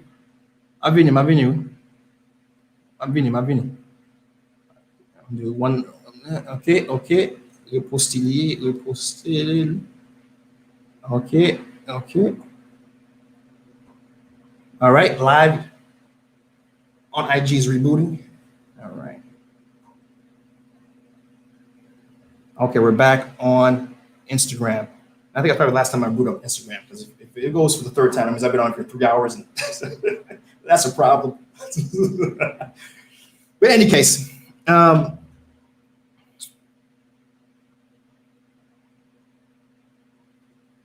short answer, the short response I'm going to give it to Madame Farah Jackson is this. Farah, you're wrong. You're wrong. Madame Farah Jackson, Ali Pinakodna. I dropped, in fact, let me do something else. While you're waiting for me to get to this piece, which we're going to talk about today. Maybe you came in late, you didn't see it. So that's the Google translated doc, right? Google Translate has this real cool feature. You can upload a document, it spits it back out in whatever language you want. So this is in English. And do a search on 15 or 16-year-old, right? And look for the word homosexuality, right? Just search it. Shashil. Okay, but before we get into it, Al Shashil. Shashil to buy sayo. Shashil. Al Shashili, and then come from Pale Suli, Kalila, okay? Mutrem kote bayoteye. And I want to be wrong. Make me wrong. I don't think I'm wrong, because I actually read the damn thing. Okay, so we got a much deeper conversation about the Haitian Penal Code in just a moment. But okay. James Luden, Edrogan. I'm not Turkish. Stop making me say that guy's name. I'm not Turkish. I don't care. Leave me alone. KDK. Wow, about electricity. Can't imagine that. It's tough. It's tough out here, right? But it's not tough. It's not tough for me, right? Given that I'm blessed with solar panels, batteries, backup generators, and the capacity to purchase all of this. So I'm not. Don't you feel bad about me? Feel bad about the 80-90% of Haitians who don't have the means to get this stuff, right? Who have to live in situations where they are in darkness for 8 days straight because the state isn't giving them electricity, right? That is a problem. That is a problem, right? Clifson Guerrero says power plants takes decades to build. Yes, Clifson, thank you. Thank you, decades to build, right? Nancy Whiting says, oh my God, the government will never learn. Things are going to be bad to worse when it comes to electricity. Solar farms and wind can be used. That's one thing I'm happy to see, is that the new power plants coming up are going to be renewable. It's natural gas and solar panels. So that's great, right? LM, you're right. Hope that Jeremy takes off architecturally. It's very similar to Jacques Ocap. You're absolutely right, LM. I also, let's see. Oh, I went down too far. LM says, I also hope Eastern can fill out the void in Kappa IC left by AA. they're flying to Port-au-Prince. They're not flying to Okap. Not that I'm aware of. If you guys are aware of something different, let me know. But as I hear it, they're just flying to Port-au-Prince right now, right? But sure, I certainly do hope they do. Eventually, somebody needs to step up the Cap Haitien because it's a very important city, and to have to fly to Port-au-Prince and drive up, yeah, that's a pain, man. James Pierre, very beautiful city. Nigmaon, been to Moulin-sur-Mer. Their food is on point. Yeah, Moulin-sur-Mer is good. Moulin-sur-Mer is good. Food's really good. Honestly, the best food resort, if we're talking about food and resort in Haiti, Wahoo Bay Beach. Man, Wahoo Bay Beach is where it is at. Wahoo Bay Beach is where it's at. I mean, that food, it's you pay for each plate, right? It's a little on the expensive side, but I tell you what, that Wahoo Bay Beach food, magnificent. Magnificent, right? So let's see. Where are we? Okay, yeah, Nigmaon. Hopefully, Cameroon would be the same. Cameroon, it's gotten a lot better, I'll tell you. It's gotten a lot better. Scar Pierre, are we allowed to ask questions when we want, real estate related? Sure. Depending on the nature of the question, I'll try to give some idea of the answer, Scar Pierre. So feel free, drop the question. American Airlines and JetBlue are doing a partnership to increase flights. Haiti is one of them. Peterson Theodore, we speak Haitian. That's right. We speak Haitian over here. That's what's up. APL says, thank you for your hard work and the work you're doing. No, thank you. Thank you for watching. Certainly share the stream, right? And share any video you like on the channel. Make sure you subscribe. Hit that red button if you're watching on YouTube, right? Clooney Etienne, is there a local platform where we can donate? Mon cash, nous pay. Oh, local platform. You know what? I haven't thought about that, Clooney. You know what? I think this week I work on getting a Moncash up and going. You know what? Yeah, I'll get a Moncash going. I didn't even think about Moncash and Nupe. So yeah, I'll look into that. Thanks, Clooney. Thanks. I'll look into that. I'll make a little note. If I can make a little note for myself here. Big old letters. Get Moncash account. Thanks for that suggestion, Clooney. Certainly appreciate it. Fire Jackson is coming back. Coming back. Let's see what Ferry writes. I read the articles. Not the penal code itself. Not the penal code itself. She goes, I read the articles that people wrote about it. I don't need to read no damn penal code. Ça penal code la fait pour moi. M'li article yo. Moun ki écrit sou yo, m'li lui. That's what Farrah Jackson coming back with me. I'm telling her to read the penal code. She said, but I read, my pastor told me.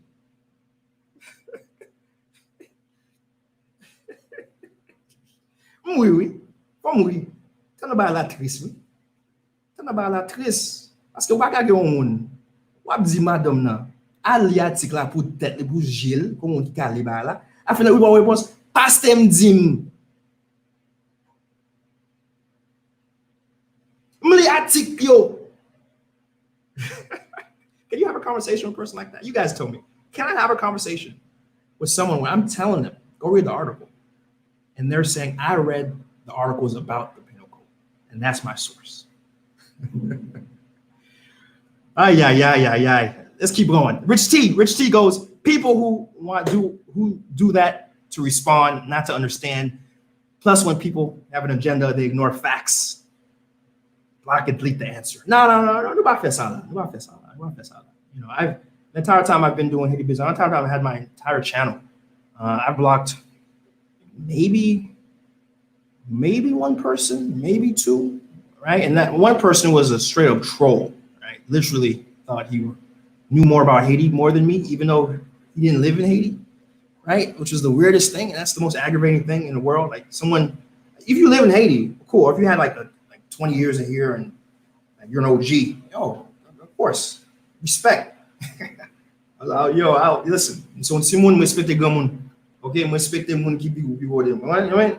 But waka jam viva Haiti, ou peut-être faire quelques années pour des jeunes, and then wap di moi-même, moun ki dans entreprise a fait mouvement activité, and you're telling me how Haiti is. It doesn't work like that. You know what I mean? Show the credentials. You know? That guy had to go. And then there was just some weird troll that came in one day. It was a spam bot, basically. That's the So that's you see what it takes. But just because you have a different view, it's fine. So just because you don't want to read what I tell you to read, that's fine. C'est pas moi-même, si mon avait semblé to kodi woman qui ba vle qui ba éduquer. C'est mon non. I'm not going to block them. You know, hopefully at some point something will come through and the person will stop being that person, right? Damani, what is up, man? Good to see you, Damani. As always great to see my man Damani Samba, my Congolese counterpart, the Congolese SeeJeanty, in here. Of course, as always, Damani, if you want to drop your channel, it's the channel. If you do a search on Congolese Cognizant, right, and you see his channel, he has some really cool stuff on Congo, letting folks know, you know, the beauty that exists in the the Democratic Republic of Congo, and the stuff that's going on there. So again, I'm learning a lot, even about Haiti through his channel. So do show Damani some love. He says again, missing America? Nope. Nope. Nope. Fire Jackson, I'm not saying you're wrong. Okay. Show me I'm wrong by telling me where in the penal code your truth exists. She's using arguments. I'm not saying you're wrong, but what? Just show me the penal code. Show me the penal code. Show me the penal code where I'm wrong. Okay. All right. Anyway, let's keep it going. Fire Jackson by réponse, il dit OK, merci un pile pour. Il dit I'm wrong. OK, Fire Jackson, un pile respect pour Fire Jackson devant tout le monde. Il dit que il demande des excuses. So qu'il demande des excuses tout parce qu'il a put you on blast. Moi même mettre mon sous blast, non? Comme il dit. Right? So Fire Jackson, apology accepted, apology returned from me, you know. Okay? And so hopefully Farah can read the English translation for herself, right? And see what is there and what's not. Right? Gary Tech says, I missed this live. Is there any way to get the recording? Of course, as soon as this live is over, it gets saved automatically, and you can just start it from the very beginning, Gary Tech. Right? All right. Scars Pierre says, I'm Haitian American, want to invest in Haitian agriculture and real estate. I have issues with understanding the real estate, and no one seems to be giving me the solid answers, titles, land disputes. Here's what you need to do. You need to come to the country, number one, reacclimate yourself to the culture, right? Build a network, and really understand the lay of the land. Because I can tell you right now, when it comes to Haiti, it doesn't matter how many lawyers you have. Okay, it doesn't matter how well you know the law, right? It doesn't matter. You know, land is one of the most precarious things that exists in Haiti. Okay, and the only thing that protects your land, right, is you physically being here to protect it. That's number one. That's once you get to the point where you understand what Haitian real estate is. Okay, the bottom line is, if you live afar, you don't come into the country, you have no real connection to the country, you're going to have a lot of issues with land, right? Because if you're not here, or you don't have family here, you don't have people here to sort of protect that land. Right? You know, protect your land. Magistrat or notaire fait un faux papier pour dire au bas de vendre avion vin souli, right? If you're not here to physically protect your land, good luck. You're gonna lose it. So if you have no plans to actually constantly be here in the country, don't do land. That's number one. I always like to start with the end in mind. So that's the end in mind answer that I want to give you, Scars Period. That's number one. Number two, since you're in the very beginning, let me give you the very beginning answer. Get a good lawyer. You know, I'm not, you know, so first off, type in, here's what I'm gonna do for you, Scarp here. Type in, go to YouTube, type this in, type SeeJeanty, Giovanna Minard, real estate. Okay? All right, I'm gonna see, boom, I typed it in for you. Me and Giovanna Minard, she's an attorney, a friend of mine's, very smart woman, very intelligent, lawyer for many years. has a specialty in real estate law. In fact, has a specialty in real estate law. She and I, we had a conversation that was so important. We split it in 2 parts, 2-part conversation about real estate law in Haiti. And she breaks it down to the syllable, what you need to do, especially from the diaspora, to invest and do land in Haiti. She breaks it down to the syllable. Now, the sound quality isn't as best as I would like. It's very annoying. I think I had some mic issues at the time. Very annoying. I'm sorry about that. It's not as good as probably you're hearing today in my future videos. But nonetheless, the information is still very solid in it, right? And that's going to answer a lot of your questions. A lot of the questions you're looking to find, a lot of the answers you're looking to find, you'll find it there. All right, Scars Pierre. So that's where I'm going to stop, right? And here, heed my advice that I gave you at first. And then go check out the video, 2 parts, with Giovanna Menard, where we talked about it for an extended period and literally to the syllable. She gives you everything you need to know. Okay, got it? Cool. Okay, bye. Yes. All right. Let's see. Where are we? You don't answer my question. Have you been to Guanaive? Okay, I didn't see you ask it. Have I been to Guanaive? I drove through Guanaive going up to Okap on a bus. And that's it. That's my only experience with Guanaive. We drove through it. I think even the bus's pit stop was in I think that's Bonit. Yeah. So that's all I know about Guanaive. Sorry, James. Lizzie, I think she was responding to what I was saying before. Good stuff. Scorpio, all I ever hear is you buy land, they will take it. There isn't a way to defend your property. Also share the page of the Gongo individual. Yeah. So I dropped in, answered those questions for you. I don't know how to spell. I think Congolese, cognizant. I think there you go. That should be it right there. You feel free and correct me, Damani, if you're still in here. Correct if I wrote it right. Right, but that's the Congolese counterpart out there. Ishman German says, "Hi there, I'm from Jeremy. I would like to thank the president for the airport in Jeremy. I live currently in Connecticut, and I also want to say you're very positive and great. Thank you so much. Appreciate, humble. Thank you for the kind words. Thank you. share the stream, compliment me, and then share the stream. Right? But I think it's great. I think it's a great thing that the president, King Moise did for Jeremy. I think it's important. And again, I'm not anti, believe it or not, I'm not anti-government. I'm anti-bad government, right? I'm anti-bad government, right, in Haiti. But I'm certainly happy of when good governance happens, once in a while when it happens. and the airport being done is important, right?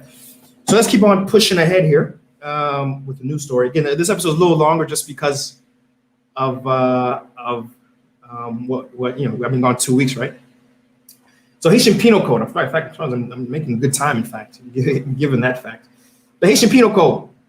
Let's talk about it. Well, no, actually, we're not there yet. Actually, hold on, jumped the gun. So 2 quick pieces of news, real quick. So first off, environmental economics. We talked about last time we were on air that 15 out of 24 sand quarries, were closed. 24 were closed, but out of the 24, 15 were reopened. The Bureau of Mines and Energy, and also the Minister of the Environment, performed technical analysis, and they've reopened it now. So that's the nice little headline about it. But here's what really happened. You want to know what really happened? Here's what really happened. So a bunch of Haitians got really mad, started blocking the roads, burning cars. And the government was like, okay, hold on, guys, wait a minute. We'll reopen the quarries. Understand something. A lot of, these quarries support a lot of jobs, a lot of independent contractors, you can say, function out of these quarries. And anyone who's ever been to Haiti, driving across a road, and you'll see there's a mountain that has half of its face eaten off because people were basically mining the dirt and the soil and the rocks, because they make apparently good cement and a lot of other material for construction. And so they're, but they support a lot of jobs. activity. And so when the government came in and said, no, these are closed, a lot of Haitians who support, and remember, the government doesn't help you with anything, right? But the government came in and said, no, you can't make any money anymore. You can't support your family. They're like, no, we're going to burn this motherfucker down. Excuse my French. We're gonna burn this down, right? Because we need a way to live, right? And so that's what happened in actuality. And then very quickly, the Haitian government, as it always does, usually does anyways, 9 times out of 10 does, pulls back and says, okay. We're just kidding. We're just kidding. Okay, you can have it, right? But specifically, they did keep a handful closed because they were either very poorly built, very dangerously near a road and caused like a pitfall, or very near electricity pylons, and so and potentially would serve next earthquake or something could destabilize and kill somebody. And so that's the news story. I just want to give an update on that because I talked about it last time. And also the IHSI, the Statistics Bureau, basically for within the Minister of Finance. Whenever I talk about statistics in the country, like inflation rates, and I talk about economic growth factors for different sectors, as I have recently, I think the last episode I think I did, or maybe the one before, it's coming from these guys. But very importantly, it is kind of a little mundane, boring news, but this is interesting to me as an economist and statistician. They're changing their index composition. They haven't changed it in over 25 years. They haven't changed it. They're changing it. For example, their base CPI, the base year that they compare price brackets from, it used to be from 1986, 1987. It used to be their base year, but they're changing the CPI year instead to 2012. And the reason for that, of course, is technology. The nature of technology today and the nature of the way people consume is very different. It's very different from 1986. It doesn't make sense to use 1986 as the base comparative year for future years, right? And so 2012 is much more comparable. And again, given technology changes in the real economy, and so that's where we're at. That's just a little byline. It's important to know that, right? The new base year, based on the new base year, last year's GDP actually looks worse, believe it or not. I think last year was negative 9%. Using the new base year, last year's GDP is negative 1.7%, right? And so that's a quick little news story. I won't get any more deep because a lot of people are looking at me like, what? CPI, base year, what? I used to teach economics for many years, and a lot of people do not like me or economics. I've learned because I'm talking economics, so I won't hurt my brand any more than talk any more than I need to about this. But okay, this is the Haiti Business News Show. We got to talk about these things. This is what you signed up for. If you're watching, you signed up for talks about CPI, base year. Okay, so excusez-moi. All right. Okay, let's keep it moving. So finally, Haitian Penal Code. I've been talking about it, alluding to it, this entire time, right? And so let's talk about it. Let's talk about it. It's until I'm done, okay? Until I'm done. So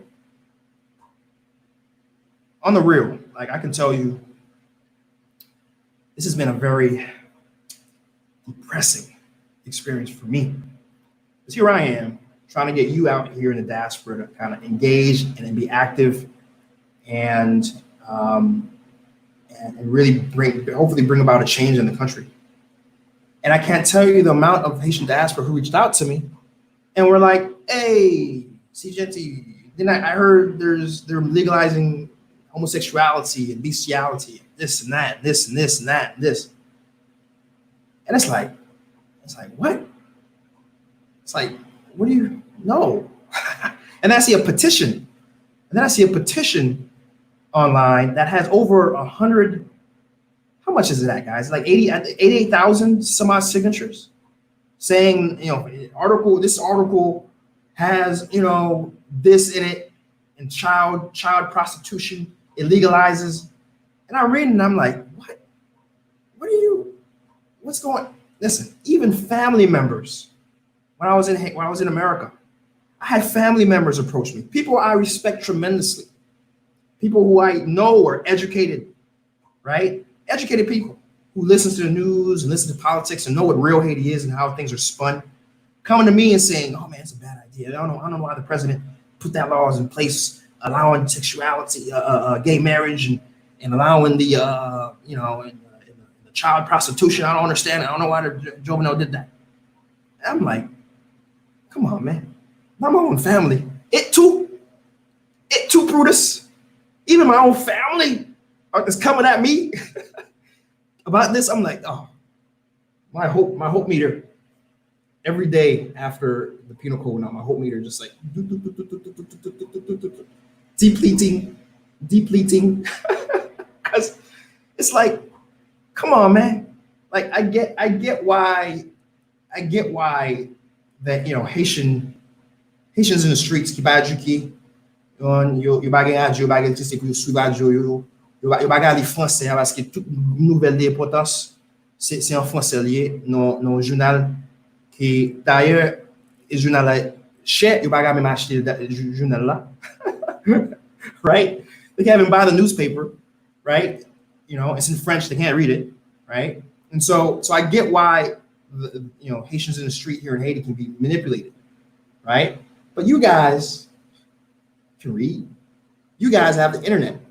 You guys have access to information that should not allow you to be able just to repeat and parrot what people say, right? But yet it was happening. And I'm like, man, like for real, guys, I'm serious. Like I'm thinking, man, what am I doing? At a crisis of conscience. Am I wasting my time? If the Haitian diaspora is supposed to be the lifeline and they're being led down the trail of ignorance, what hope is it? Right? So I was like, wait a minute. Let me put fuel back in the hope meter. Don't give up hope just yet. Give resources. So that's why I went out my way. I got the Haitian Penal Code. Google Translate is a thing. And Lord knows I wouldn't have time to translate 1,000. What is it? It's 1,000 articles, 300 plus pages, right? Right. So I certainly wouldn't have time. Or is it 1,000 pages, 300 plus articles? Wait, no, 1,000 articles. Yeah, 1,000 articles, right? And so I certainly didn't have time. Wouldn't have time, right? To do all that. It's a lot of words, right? And I'm way too busy. So Google Translate. Got the document, uploaded it. Google did its thing, popped it back out, and boom, I have it in English. I put in a PDF, boom, I put it on a Google Drive, and it's right here. So before I start, I'm gonna reshare it one more time. It's the third time I'm sharing it. Okay, I'm share it one more time. Here we go. Boom, voila. For those who are watching on Instagram, if you go to my YouTube or Facebook, you'll see the live and you'll see the link. Right, you guys can check it out. Okay, and it's in English. So that's my hope. My hope is that nobody had it in English in a language they can understand, and now you guys have it. So when somebody tells you anything about gay marriage, type it in. Type it in. Yeah, YouTube SeeJeanty, that's right. Type it in. Anybody says about bestiality, type bestiality in, right? For the gay marriage, you can put the specific term is sexual orientation. Put that in, right? What else? What else are you hearing? 15 years old, 16 years old, adults, being adults. Plug it in. Type it in. Control F, and do a search on that term. Okay? And see what you see. Right? Assuming you have good comprehension, right? And see what you see. Okay? But since my hope meter is about halfway now, we're going to talk about it right now. All right? We're going to talk about it right now. Some of the most controversial things, we'll talk about it right now. So you ready? You guys ready? Let's get into it. Okay. First off, the big one, gay marriage. The specific term they use in the penal code is sexual orientation. It's mentioned 17 times in the penal code. 17 times. 17 times mentioned in the penal code. Okay? In all instances, it's cited as an aggravation to an offense to a crime. What does that mean? SeeJeanty, what does that mean? I'm not a lawyer. What does that mean, SeeJeanty? Break it down to me in English, SeeJeanty. What does that mean? It means if you're in a bar fight and you punch somebody, right? Let's say you get a month in jail, right? If you're in a bar fight and you say, you effing homosexual, blah, blah, blah, and you punch them, that means you just created a hate crime, right?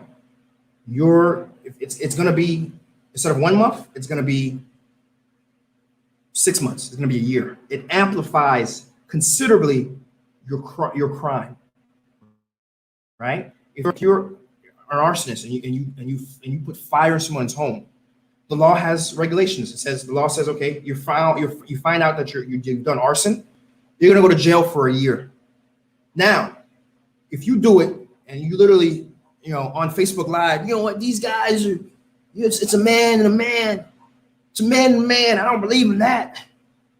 Not in my Haiti. And then you go and burn it now. Now you've done it because of sexual orientation. You're going to go to jail for double the time. Now, understand, nowhere in there, I want to be very clear, is any reference to gay marriage in the Haitian Penal Code. In all 1,000+ articles, there is no mention about acceptance of marriage. No talks about what relates to sexual orientation. All it says is, if you do something illegal, and one of the reasons you do the illegal thing, it's because of the orientation of the person, you are going to go to jail for longer. That's number one. Understand that. Number one. Number two, it says very clearly, one of the big parts of this sexual orientation clause, these clauses, is that it says very clearly, you are not allowed to discriminate against someone. You are not allowed to do violence against someone. You're not allowed to speak hatred against someone or just exhibit hatred to someone, right? And again, this is the amplifier, right? That is illegal. You're not allowed to discriminate for race, for age, for color, and for sexual orientation. You're not allowed to do that. That's how it says. You cannot discriminate against someone because of orientation. That's it. Specifically, okay. Whenever you are hearing something about the Haitian Penal Code, always ask the person, give me the penal code number. Always. Period. Plan ba. Tell them, okay, cool. That's okay. That's in there. Okay. What's the article number? Okay. Okay. Well, I got the English translation now. I'm gonna go check it out for myself. Thanks. Appreciate it. Now, the specific article numbers, right? 208, 289, 980. Okay. 208, 289, and 980. Okay. And by the way, it's mentioned a bunch of other times, but again, it's amplified. It's an amplifier, right? Whatever law that's there, and then they talk about different amplifiers that say, hey, it would have been a year, but because you did it because of the person's orientation, now it's going to be 2 years plus or something, right? But then they specifically have it in these 3 articles, and the language is very clear. It says, if you explicitly target towards sexual orientation, right, stating the person cannot be discriminated, they cannot be a victim of violence for their orientation. That's it, ladies and gentlemen. That's it. Tout reste bagayo subay mariage, gay marriage, c'est reste lié, c'est caca lié, c'est menti lié. Anybody who comes to you and tells you that, they don't respect you. They think you're a chin. They think you're a lick. I'm using street terms. They think you're dumb, okay, for everyone else. They think you're a simp. They think you're someone who can be easily conceived because of their authority, because of who they think you think they are, right? But when you actually go into the law, but let me ask another question. Who finds that wrong? Who finds that wrong that, like, no, they should be discriminated against? Who finds that wrong? Who finds that, no, they should be victims of violence and have no recourse legally, right? Who finds that okay? Who's taking the streets for that? I want to know. I want to know. And if you are, I question your Christianity, right? I don't think Jesus said that it's okay for someone to be violently attacked for something related to who they are, right? So that's sexual orientation.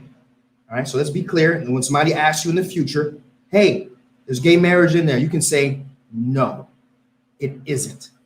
What's in there is if you attack someone because of the orientation, you'll go to jail for longer. What's in there has to do with specifically, you cannot discriminate against someone and you cannot do violence against someone. That is what's in there due to orientation. That's it. Okay? And if it's true, if it's in there, let me scroll in my chats. Maybe someone's going to educate me before I go any further.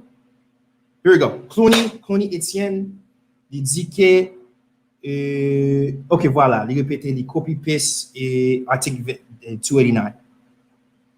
Right? Thank you. Thank you for copying that. Thank you. Right?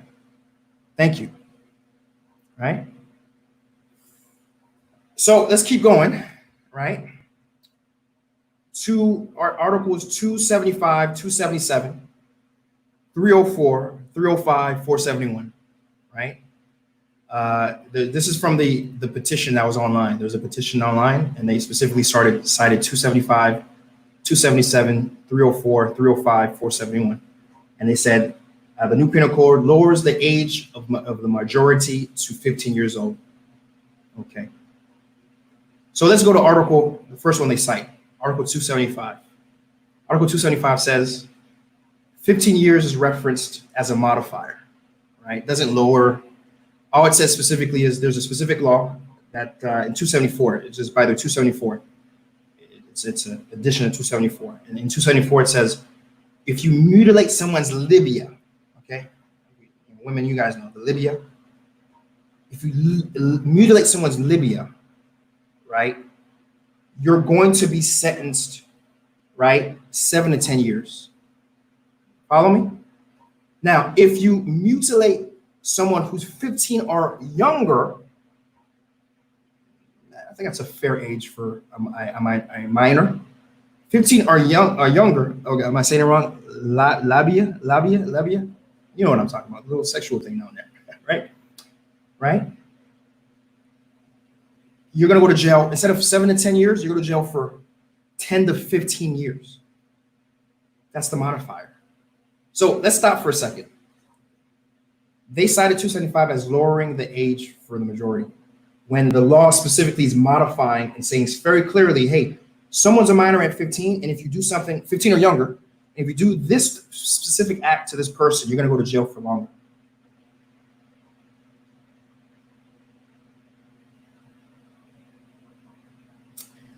$277, again, modifier. 277, a modifier. Upping the punishment of Article 276. Violence resulting in incapacity, right? If it's done on someone 15 years or younger, the prison term will be 1 to 3 years instead of 6 months to a year. 277 says this. 277 says a modifier upping the punishment, Article 270, violence against someone who incapacitates them, right? If you do it on someone who's 15 or younger, right? 15 or younger, it's going to be instead of 1 to 3 years, instead of a few months to a year, it's going to be guaranteed 1 to 3 months to a year, right? C, specifically, criminalizes sex with minors. This is Article 304, I believe. I didn't put the number, but I believe, I'm sure I was responding in the order of which they were cited. So 304 specifically criminalizes sex with minors, specifically in very clear language, criminalizes sex with minors, right? And then goes one more step and says a minor is someone 15 or younger. Am I missing something? 305 makes no mentions. It doesn't mention age, by the way. So again, they're bringing 305 in, but 305 doesn't even mention age.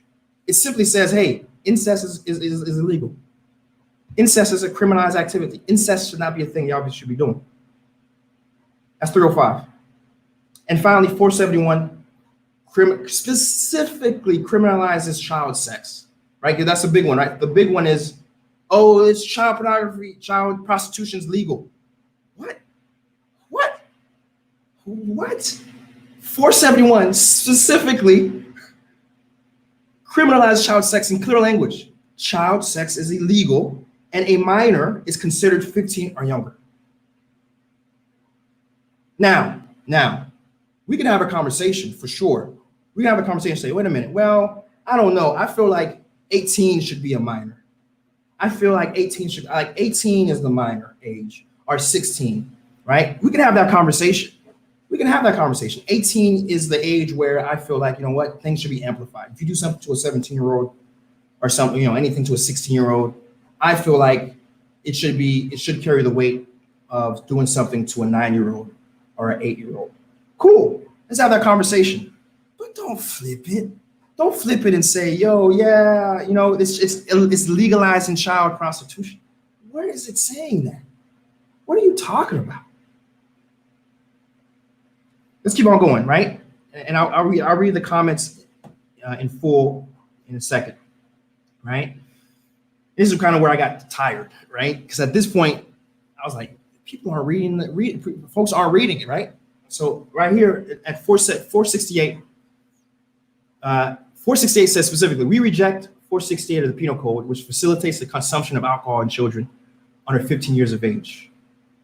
What? Whoa, what? Read the article. Read the article. The article says very clearly, it says, it is illegal to provide minor drink of alcohol. Period. There is no circumstance where it is okay to provide a minor drink of alcohol. That's the first piece of that code. And then it goes and says, hey, if you do it near a school, the fines are doubled. If you do it near a school or on a school premise or near a school, whatever we're going to fine you, whatever amount of time you're going to spend in jail, we're going to double it. Is that law the same as we reject? I'm sorry, we facilitates the consumption in children under 15 years old? Is that the same thing that they just said? Article 468 facilitates the consumption of alcohol in children under 15 years old. But when you go and read it, it says specifically, no, it's illegal to provide drink to minors. And on top of that, if you do it during school, you're going to jail twice, or the fine you're going to get is going to be double.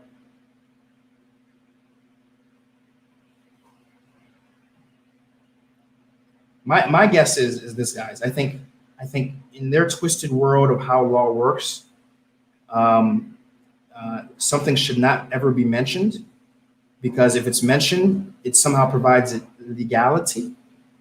Like if for example, like if there was no law against murder, and now there's a law that says murder isn't allowed, and I think in their minds it's legalizing murder because it's now mentioned specifically, and because it has penalties. In a way, someone can now decide whether or not they want to serve the penalty, and now it's I'm trying to get into the shoes of someone who's working so hard to make their reality the reality, right? I'm trying really hard, right? And I don't see how, if you read what's there, how you can come with that conclusion. Now, I know this is a touchy subject, so let's go in the comments. Let's have some responses. Let's have some responses to folks, right? So my brother's keeper says Haiti should legalize polygamy. Okay, all right, okay.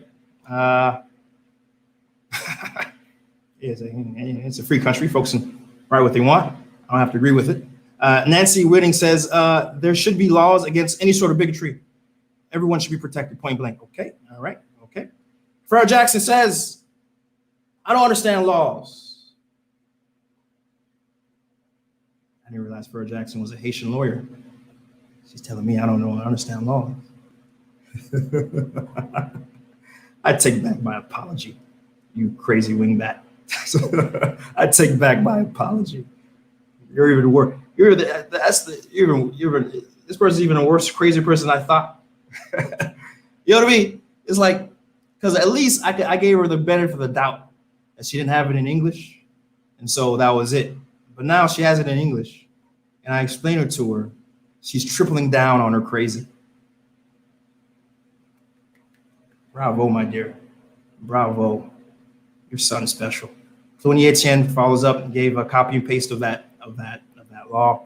Farrah Jackson, Miss Crazy herself, is coming in and saying that discrimination can be a very thing. If I would not make a cake for the same-sex marriage, then it's discrimination, verbal attack.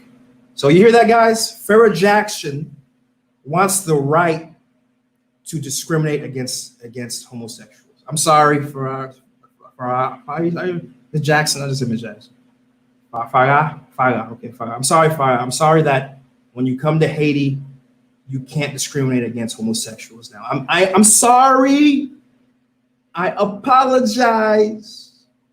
I'm sure you can go to Missouri, and we're the most racist, backwards places in America. I'm sure you can go and open a business there, and you can very freely discriminate against homosexuals there.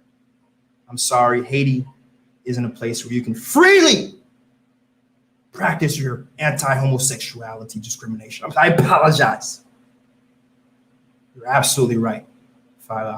Excuse me. Désolé. Sorry, Haiti. The Haiti you love. The faka on the streets and all the things. This is the straw that breaks the camel's back. You cannot discriminate against homosexuals anymore. Well, I'm sorry, Father.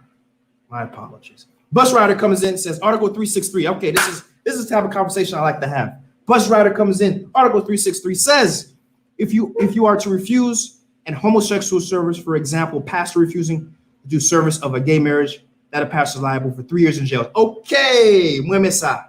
All right, bus rider, let's take a look. Let me open up the Haitian Penal Code. Okay. Let me do a Control F. Oh no, okay, maybe I can use it in the browser. Let's see. Let's go to 363. It's not doing a good search. Let's see. I may have to open it all the way. Yeah, let me open it all the way. Actually, no, I'm doing one even better. I'm just going my Word doc version of it. I find a little quicker. Control F works a little better in Word than in PDF a lot of times. Bear with me, guys. This is the conversation I like to have. I like to have these conversations. This I have no problem. And then simlila na anglais, and I'm wrong. I'm wrong. I'm bien content. I'm di boss rider, merci en pile. You're value added. Thank you so much for being on the stream. You know, if I'm wrong, I'm wrong, right? And I'm gonna tell bus rider, hey, I was wrong. Thanks for improving my understanding of a topic as it relates to Haiti. So let's go to 363. Let's press enter and let's read it. We're ready, guys. Are we gonna read it together? In fact, let me do something even better. I will drop 363 into the chat. Okay. All right. Dropped in the chat. You guys will see in a second. So as it's loading going up, let me read it. This discrimination defined in Article 362 with regards to a natural legal person. Okay, so let's scroll up. So actually, Article 363 specifically is in reference to 362, right? And so let's go up to 362. And then I'm gonna copy and paste 362, guys. And I'm gonna drop it for you guys, okay? I'm gonna drop it for you guys. Right, so it's 362. There we go. Up it. All right, we can read it together while I'm reading it out loud, right? And so Article 362 says, any discrimination made to constituent discrimination between individuals on the basis of origin.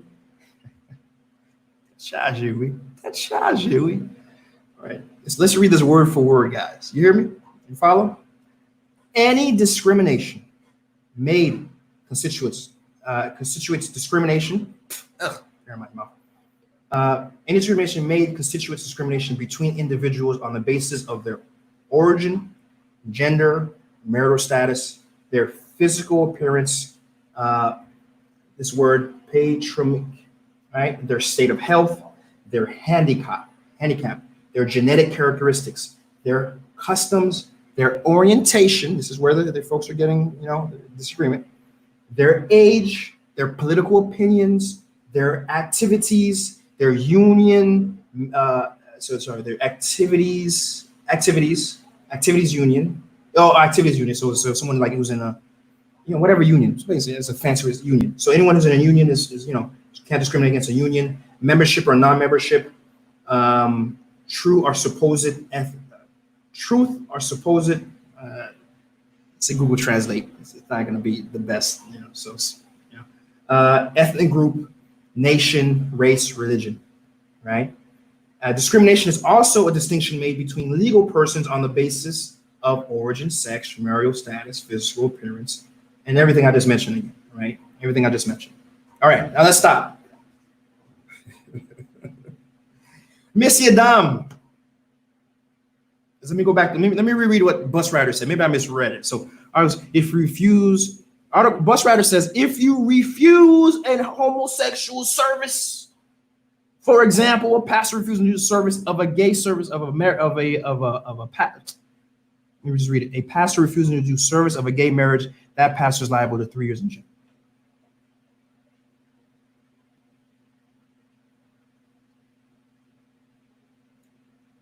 So you see something, right, guys? So Bus Rider, what he did, he skipped over origin. He skipped over gender.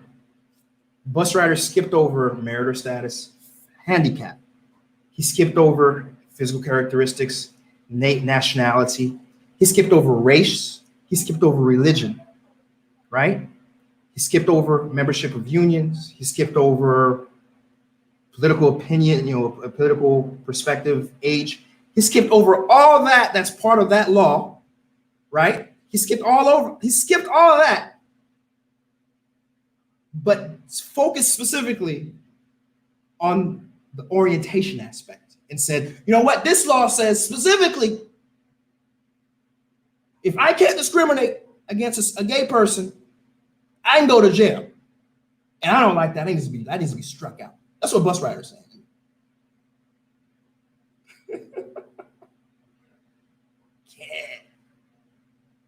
Okay, but hey, Bus Rider gave him the article. I was able to read it. Right now, guys, I suppose that's a debate we can have, right? That's a debate I guess we can have. I mean, if it's I guess a lot of us here in this chat in Haiti really believe, sexual orientation is something that deserves to be discriminated against. Okay. Now, if you guys want to say that, say that. Say it, right? I believe I should be able to, or a pastor should be able to discriminate against someone's orientation, sexual orientation. Say it. Say that. But don't say the penal code allows gay marriage. Don't take an entire article that enshrines protections of human rights and take everything out. Now this, age, I don't want that. Marriage status, I don't want that. Health, disability, handicap, I don't want that. Let's see, political opinions, we ain't talking about that. Get out of here. Let's see, nationality, ethnic group, religion, let's get out. Get all this human rights shit out of here. This sexual orientation, though, this is what this one article is all about. And I go to jail for not being allowed to discriminate against a homosexual. This is what I'm about. God damn it. Don't do that. Don't do that. That's intellectually dishonest. If you want to have a debate about, I do not believe in homosexuality, and I do not want to partake and participate in anyone who is, in my worldview, deviant in sexual behavior. In your worldview, have that conversation. Have that conversation. Do a petition that clearly states it in that way. I am a bigot, and I want to continue to be bigoted, and I do not agree with any law that doesn't allow me to be a bigot. Have that conversation.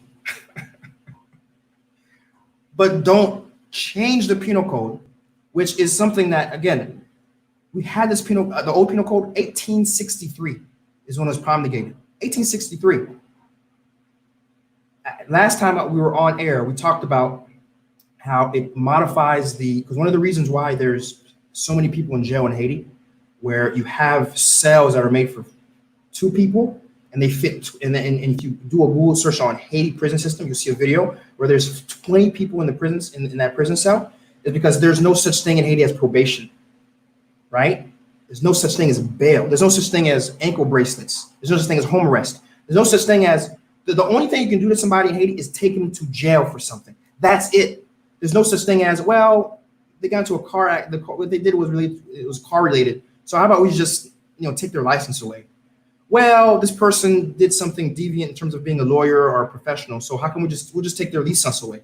This person did accounting fraud, right? And so we'll just take their accounting license away. This person did, killed somebody as a doctor, uses medical knowledge in a wrong way. We'll just take away their medical license away, right? We'll take that away, right? And now you don't have nearly as many people in jail. And the crime, the punishment fits the crime, right? Because the way it stands right now is a doctor could very easily kill someone, go to jail, and then come back out and keep practicing law,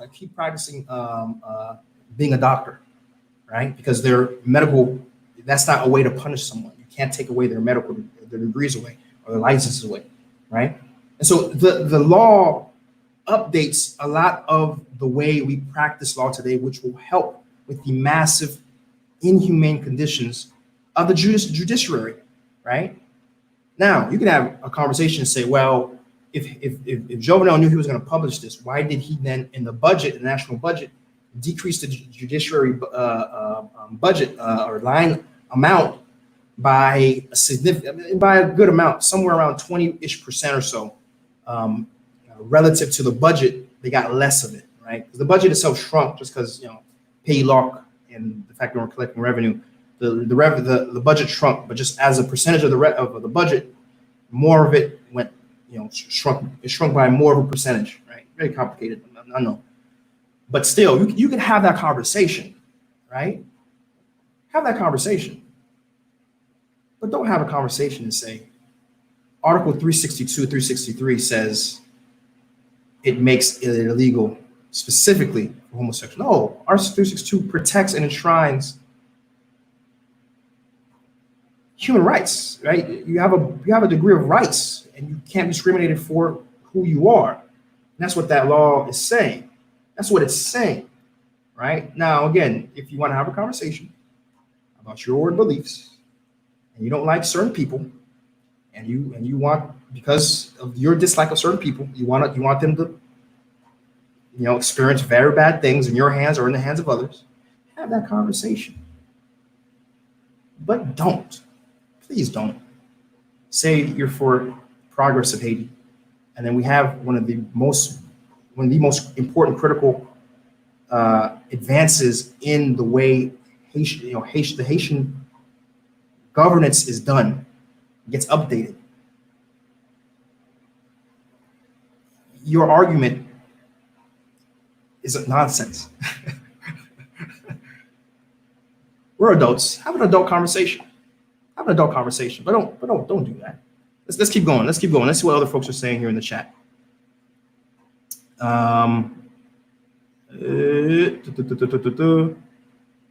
Let's go all the way. Let's go. Keep going up. Oh, it cut my stuff. All the way up. Keep going up. Whew, you guys are talking a lot. Okay. All right, here we go. Ah, God. Okay. Finally found our match. Jesus. I'm about to Junior. Yeah. My body, happy. Fire Jackson says the implication of laws misconstrued the court law. So first off, she's saying 16-year-old is an adult. There's the law reads simply, the law reads if someone does something, right, and it's to a person this age or younger, it's amplified, right? The crime is amplified, the punishment is amplified. By the way, we're gonna be done on Instagram. I'm not gonna reboot it. Come to Facebook and come to YouTube. Okay. Right. See you, IG guys. Right. So that's all it's saying. Right. Right. And you can have that debate. Like if you feel that age should be different, Farah, okay, great. Have that debate. Start a petition for that. You feel, if you feel a 16 or 17 or 18-year-old, that law, the minor starts there. Great. That's a great conversation to have. And I prefer that conversation than the other stuff you were saying. Right. Sure. I don't have any skin in the game per se. You see what I'm saying? Like I don't, if you feel that, okay, great. That's a great argument to have. We can have that argument. Start a petition. Change it. Make it 16. Make it 17. Make it 18. Wherever you feel that the minor is, I personally don't. I mean, I'm not. I'd have to speak with someone who is in child psychology. To be honest, I don't know. Is a 16-year-old on the same level of lack of inability to think for themselves as someone who is 9 years old or 10 years old or 12 years old? You see where it's a slippery slope. Where is it really? I don't know. But certainly, I don't have anything. I don't feel any particular way, right? And if you want to have that argument, great. Let's move. Let's keep moving. People think it should be 18, not 15. Okay, great, bus rider. Great. That is a great point. Let's push that in that way. 15 points of reference for de facto age of consent. And we don't agree with that. We think the age of consent should instead be actually 18 years old. Okay, cool. I go with them. We'll have that argument. Keep going. Nigma one says, how can a pastor be in prison, impose to marry gays if gay marriage is not legal in Haiti in the first place?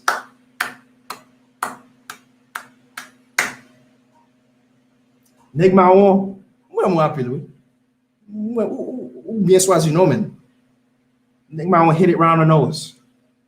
There is no statute right now in Haiti that makes gay marriage legal.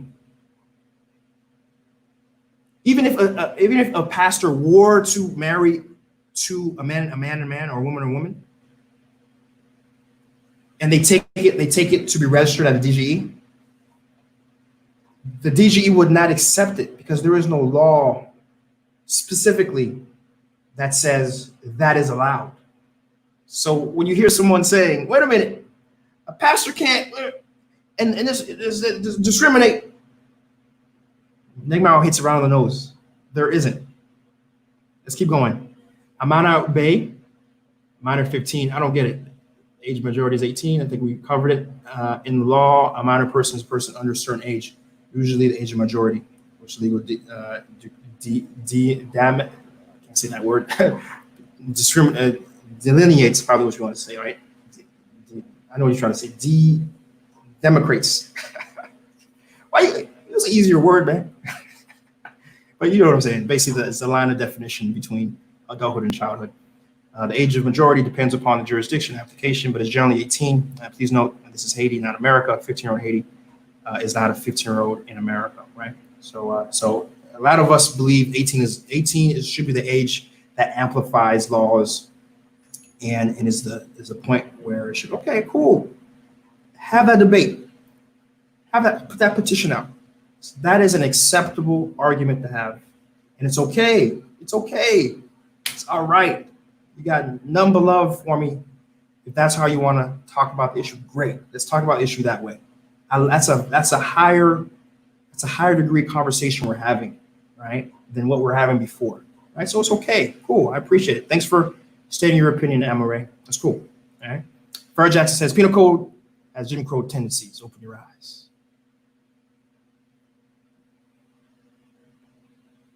Penal code is 90% covered. 90% a Canadian copy and paste. Okay. All right. Cool, Farah. Let's keep scrolling down. Some comments about the age of consent. Some U.S. states allow 16-year-olds to get married. Every jurisdiction sets their own age limits, right? So, again, I'm hearing that. I'm hearing 15 and everything. Cool. All right. That's a fair argument to have, right? And I'll be honest with you too. Even me, like I'm thinking, certainly there should be a consideration to up it to 17, maybe as high as 18. That's cool. You know what I mean? That's cool. All right. Article 278. I'm just trying to see where all the fuss is coming from. Where is it lowered? If that was the issue.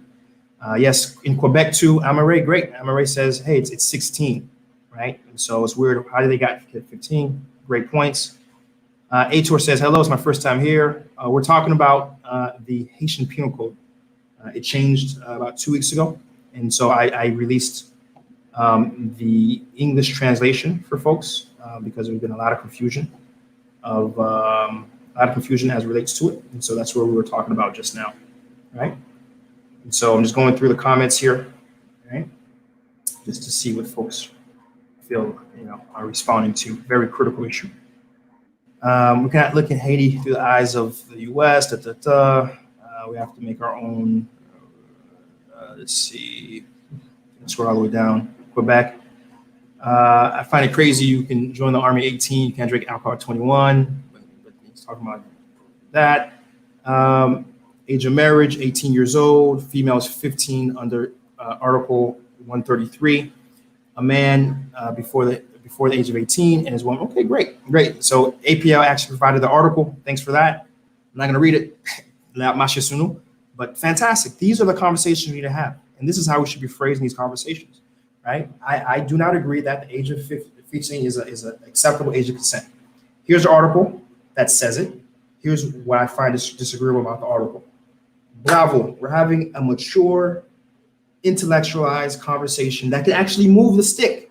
It can move the stick because now you guys specifically can say, you know what, I don't like this. Let's petition. Let's get it changed, right? Instead, we're not running around talking about bestiality and a bunch of other nonsense, right? Great stuff. Love it. You guys are giving me hope. Pastor simply doesn't have to accept a member in that church, a body, that's an alternative. A 12-year-old child is sufficient in running a household. Facts, Ayibobo. One way to look at it. Let's see. I only have one problem with 15 years old, is that being able to marry. I read the code.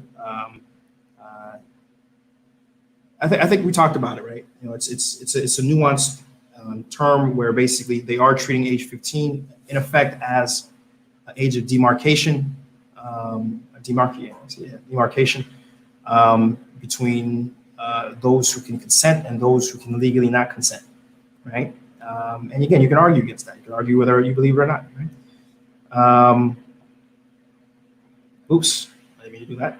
Okay, if a gay person wants to be Christian and live like a Christian, then they can become part of the church body. If not, they can go to a courthouse and get married. It's not an issue really. I did read the whole article, and I dropped it. I dropped it into the chat. And so I don't know what you're talking about, bus rider.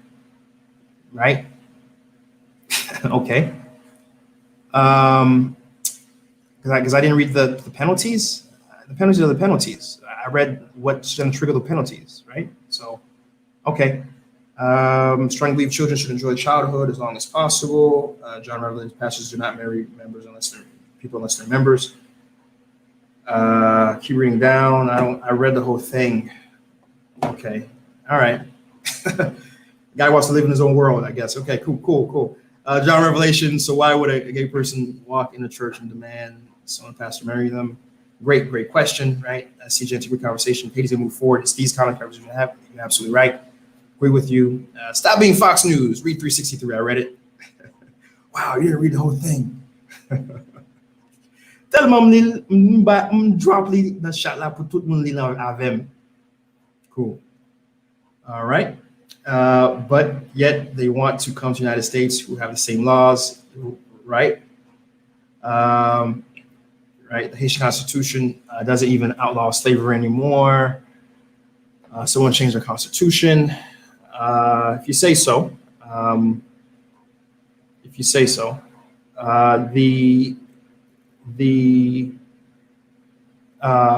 Let's keep the combo positive news. How things is developing. 90% of Asians don't even know what cared about, right?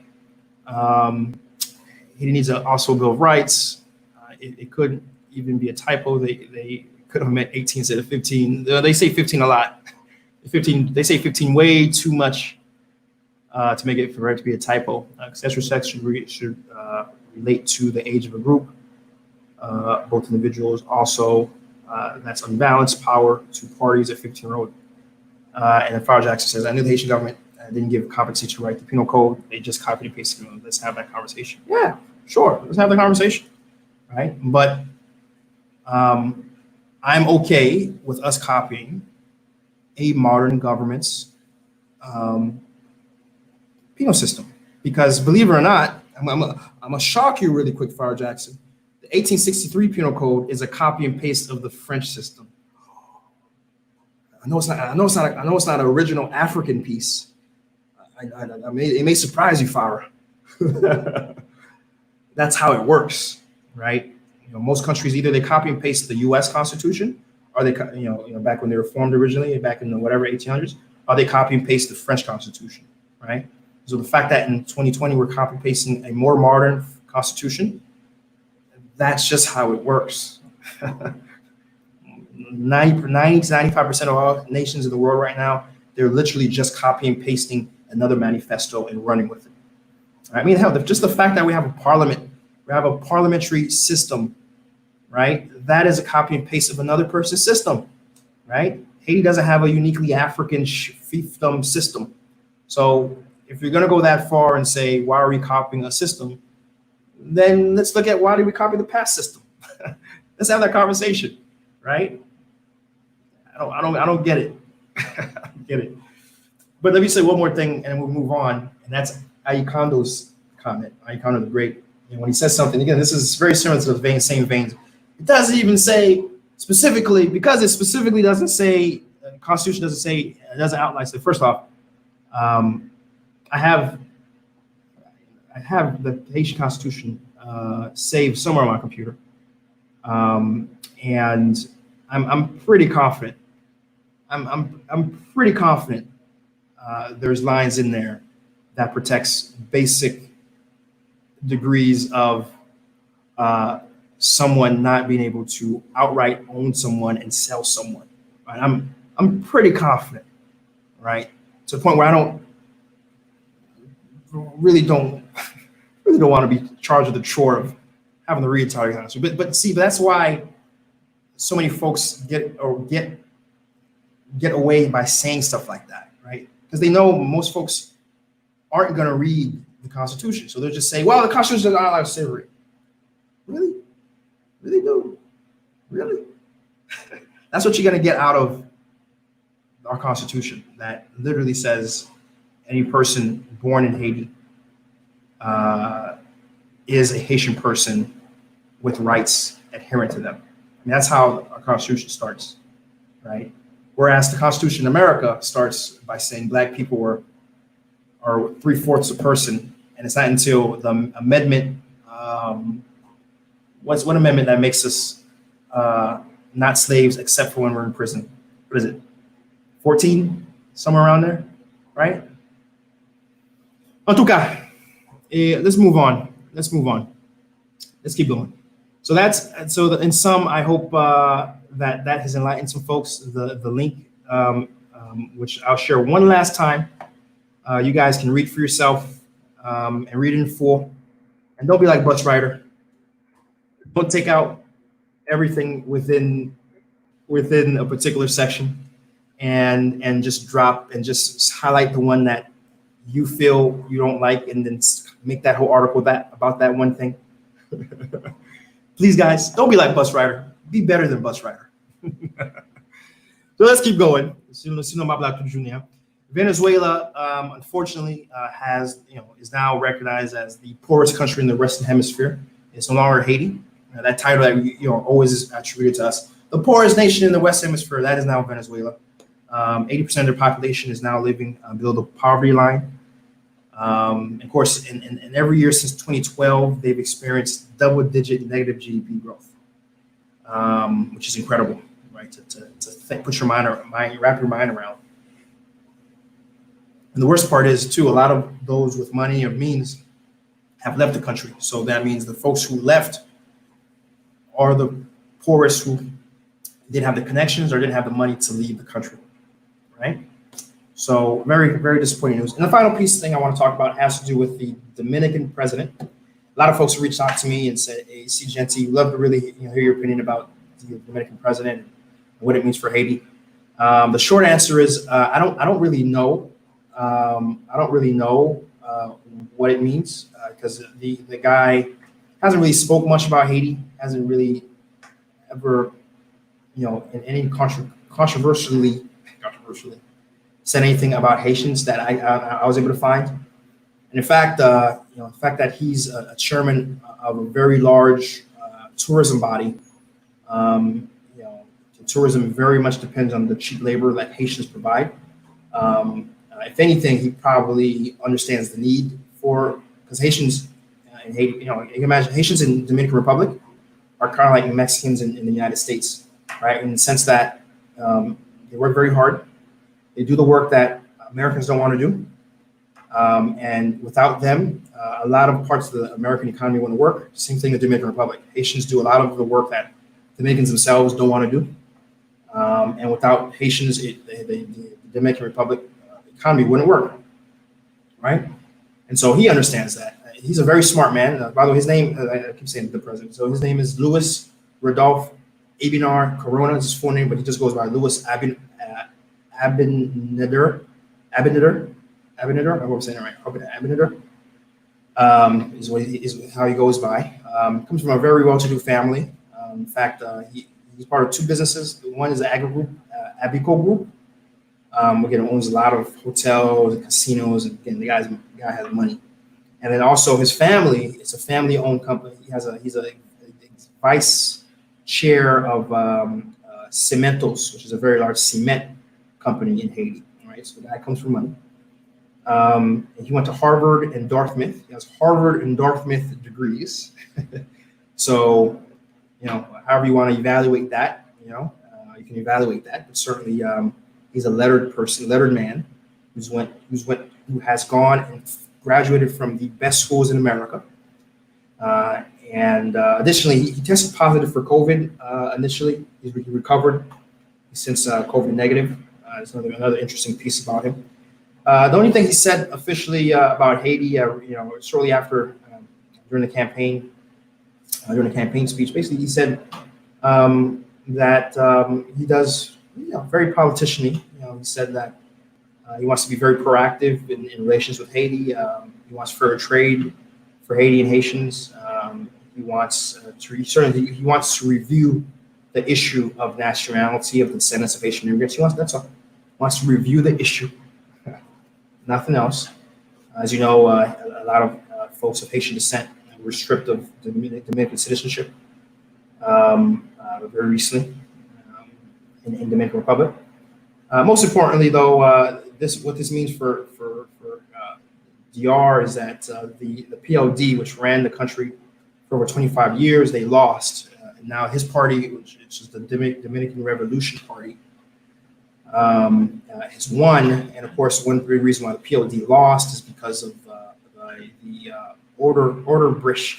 Sorry, I know I'm saying that wrong, but the Odebrecht scandal, which was related to the very large Brazilian construction company that was laundering money, and then on top of that, using that laundered money to then pay bribes to people, to companies and contracts all over the world, including Brazil. I mean, the former Brazilian president is in jail right now because of his participation in that scandal. And again, Mexican officials. I mean, you name the Latin American country, and Odebrecht was in there, just paying bribes left and right, just blatantly, millions of dollars, paying bribes. And of course, the DR, they had a very big footprint in the Dominican Republic. And the big response, I mean, you got 70% voter turnout in the Dominican Republic. And so folks really just were frustrated. There was a very big green movement in terms of anti-corruption in Dominican Republic. And basically, they clean house. The Dominican people clean house. They said, we don't want corruption in our country. We don't want corruption in our leaders. We're going out, we're going to vote you guys out. And they did it. They did it. And they brought in Abinur, who hopefully will usher a new age of less corrupt age for Dominicans. And additionally, certain things you got to look at in terms of the way their election was done. And they have a central election committee they have their own police that polices the elections, right? And the process is very straightforward. There's a competition that happens. Folks are getting seats by their merit, and then approved by the Senate. So the president doesn't even really have anything to do with anything, right? And that's a great way to avoid, pandering, getting people in that feels like they're owed to do something a certain way, right? And so, but again, as it relates to Haiti, we don't know. We don't know what's going to mean. To me, when people ask for that, I think it's very the popular thing to do in Dominican Republic politics is to blame Haitians. Just like it's very popular for a certain branch of politics in America to blame Mexicans for things, right? i.e. refer to Trump, right? So usually for me, I usually look for the person who has said the less amount of mean things about Haitians, right? And so looking at that regard, I don't see Abinur as someone who's been on record saying a lot of mean things about Haitians, right? And I'm not saying that's a good thing or anything. I'm just saying that is a thing that relative to other politicians running for office that he doesn't have. Whether that's going to actually mean that,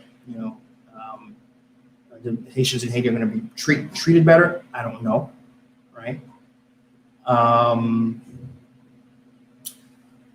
think for me, what I care about when it comes to the relations of Dominican Republic and Haiti, what I care about is ultimately two things. First, the fact that, and that's really for the Haitian government to really push, and that is there needs to be more trade coming from Haiti into Dominican Republic. Right now, it's very one-sided, right? And so if they're serious about having a Haiti that's more self-sufficient and less of a headache to them and the world, they should very much be a part of themselves saying, well, we're not going to allow eggs to be shipped into Haiti. We're going to help them foster their own egg chicken farm market, right? And other actions like that, right? In particular, are we going to provide maybe sign an agreement to say, hey, our mangoes, for example, let's allow more of them to come over, right? So something that allows our products to have a little bit more access to their market. That stands right now, the Dominican market and the Dominican products, it's PI. They do what, it's their market right now, right? In fact, the Dominican Republic, after America, Haiti is their largest export market, right? And so until we get truly fair trade, I don't know what he means when he says fair trade, but what I mean when I say fair trade is, it's the other way around, that we have less imports, more exports, right? So that's what I'm looking for. But but here's the thing: it's not a Dominican president who's going to give us that. It's going to be a strong, government, senators, deputies, who take the responsibility to not only vote for budgets that put more money into those areas, but then do things like up the tariff on imports on products. Even though we technically do have an outright ban on like somewhere around 20 specific products coming out of the Dominican Republic. How much that's actually enforced, as we know, that's always a big question mark, whether it actually exists or not. That's always a question mark in Haiti, right? But actually ensuring that's enforced and ensuring that, we review what's being imported in large numbers and always ask ourselves, hey, is this something that should be produced in Haiti, right? And if so, it's going to really take our government to start behaving in a responsible way. And when that happens, how that happens, I don't know, right? So that's my opinion on it. I know a lot of people are asking about it, so I hope that clarifies that updates that perspective, right? And 3 hours and 30 minutes. Mama, that's a record. That's what happens when I'm out 2 weeks. I have to catch up. Right? So let's read up the comments real quick. Let's see. LM, Haiti's whole foundation was anti-slavery. Right. 13th. I suspect it was 13th. I wasn't too sure. All hail King Moise, quote unquote. Like, again, this is. I'm just reading the comments. Just read the comments. First president I see doing research and coming back with real facts and numbers of Haiti, root problems, how to fix them. The Pep is so caught up with the political coma. Right? Wake up, folks. Okay, cool. Right. I'm not sure if this is Haiti. I'm not sure if you're talking about the president of Dominican Republic. Let me know. Bus rider says wasn't okay with the old code, not okay with the new code. Bus rider says, you clearly with your views on gay marriage, and that's fine. Call me all the names you want. I don't care. I'm the only here for the economics convo. Cool. All right, no problem, bus rider. Anyways, bus rider, listen, bus rider, if you're still here, I appreciate you, man. We can disagree. That's cool. That's cool. You know what I mean? I appreciate you being here, and I appreciate the perspective you bring to it. I don't agree with that perspective, at least that gay marriage perspective that you have. It's not that I particularly, to be clear, my stance is, it has nothing to do with me. What two men and what two women do in their bedroom, right? I don't care. It has nothing to do with me. That's why I don't care, right? And maybe that's it. And for me to then go out my way and then discriminate against something I don't particularly care about doesn't make any sense. So that's my perspective. And since you feel different, that's A-okay. I'm just glad the legal law doesn't agree with you, right? I don't. You can believe what you want. That's the beauty, right, of being a human being. Believe what you want, right? But it's when what you believe infringes on the humanity of someone else, that is when it's a problem, right? And the fact that the Haitian law doesn't infringe on somebody's right, that's great. And that's my perspective. We can disagree.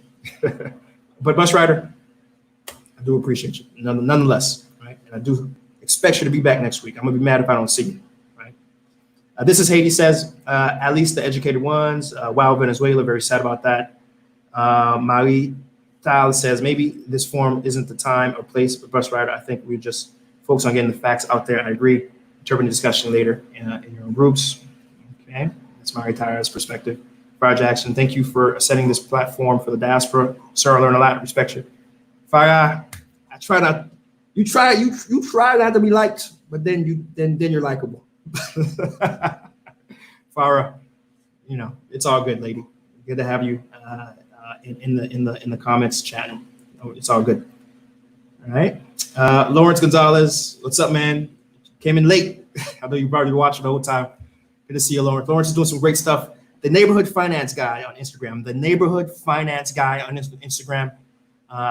Go follow him. He's doing some real important stuff in finance. Go check out Lawrence. John Revelation says pastors shouldn't go to jail.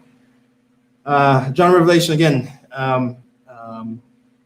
as Nick Malone says, it's not, as it stands right now, there is no place in there that legalifies, or is it currently even allowed that a pastor can marry two men or two women? It's not. There's no specific line that allows that, right? It's strictly a religious decision, right? And so if it were to happen, and then two people were to go to the DGE and say, hey, I have a marriage certificate, and here's my husband, if he's a man, or here's my wife, he's a woman. As it stands right now, there isn't a way for the government to register that. That's not discrimination. It's just that there isn't a mechanism legally to recognize that, right? And so that whole argument that you're using, anyone you hear that make that argument to say, well, a pastor can go to jail, bruh, a pastor can't legally even marry a gay person. So what are you talking about right now? How they go to jail for doing something that's not even legally allowed to be done? What are you talking about? It's like, well, I'm not allowed to. Well, something ridiculous. I can't think of ridiculous. I think it's pretty clear what I said, right? Right. So anyhow, I think everyone, that's all the comments, right? I agree. And Haiti should realize imports that can produce themselves and start their own, right? Certainly, you need to fix the tourism, right? So boom, that's it, guys. Whew, this is a record 3.5 hours. Damn, Daniel. I'm tired. I need to get off this darn live. But as always, YouTube SeeJeanty. We're back in Haiti. The content start coming out. It's gonna start dropping. Right? I got so much stuff I want to do, and I want to do some more on parlays like I talked about. But the time is gonna take me to prepare on new parlay the one I want to do it. Remember, on parlays where I have these one-on-ones about different topics.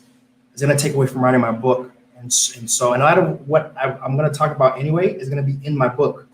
And so for now, really the only content I will be dropping outside of Haiti Business News is gonna be the SeeJeanty on locations, and I'm gonna be really focused on writing my book and getting that book finished. The moment the book is finished and released, that's when I'm gonna actually start doing the specific on new parlay topicals that I really do want to do, and it's a high priority for me to start doing because again, it's gonna take a lot.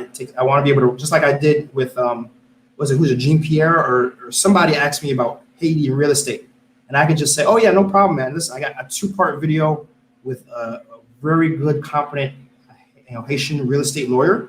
Just go check it out. I want to be able to, I get a lot of these same questions. I want to be able to do that. And I got some older videos. They're really poor quality. It was before, I just started with, that's a big thing with anything in life. Just start with what you have. I just started with what I had. It's not too particularly, I look at it now, I'm like, I need to redo this video. This is kind of rough, But in any case, it's there, and I do. As soon as my book is out, I will be probably redoing the old ones and then doing a consistent, probably weekly thing on new parlay. And of course, the podcast is going to come back at some point as well. Probably again once my book is out as well. I'm thinking the more I think about it, the more I do other content, the slower my book is going to get out. So that's really a priority for me, is get that book out, right? As always, for everyone who donated today on the YouTube, thank you guys. Certainly appreciated. Those who, I didn't check my Squarecast yet, but anyone who provided the Squarecast, I will give them a shout out next week. But again, anything you provide is a tremendous help. It helps me. I mean, you guys are going to start seeing the improvement in quality, really because of the funds you guys have been providing, and just me doubling down too on a lot of the stuff I'm trying to do here. So again, thanks in advance for those who donated today.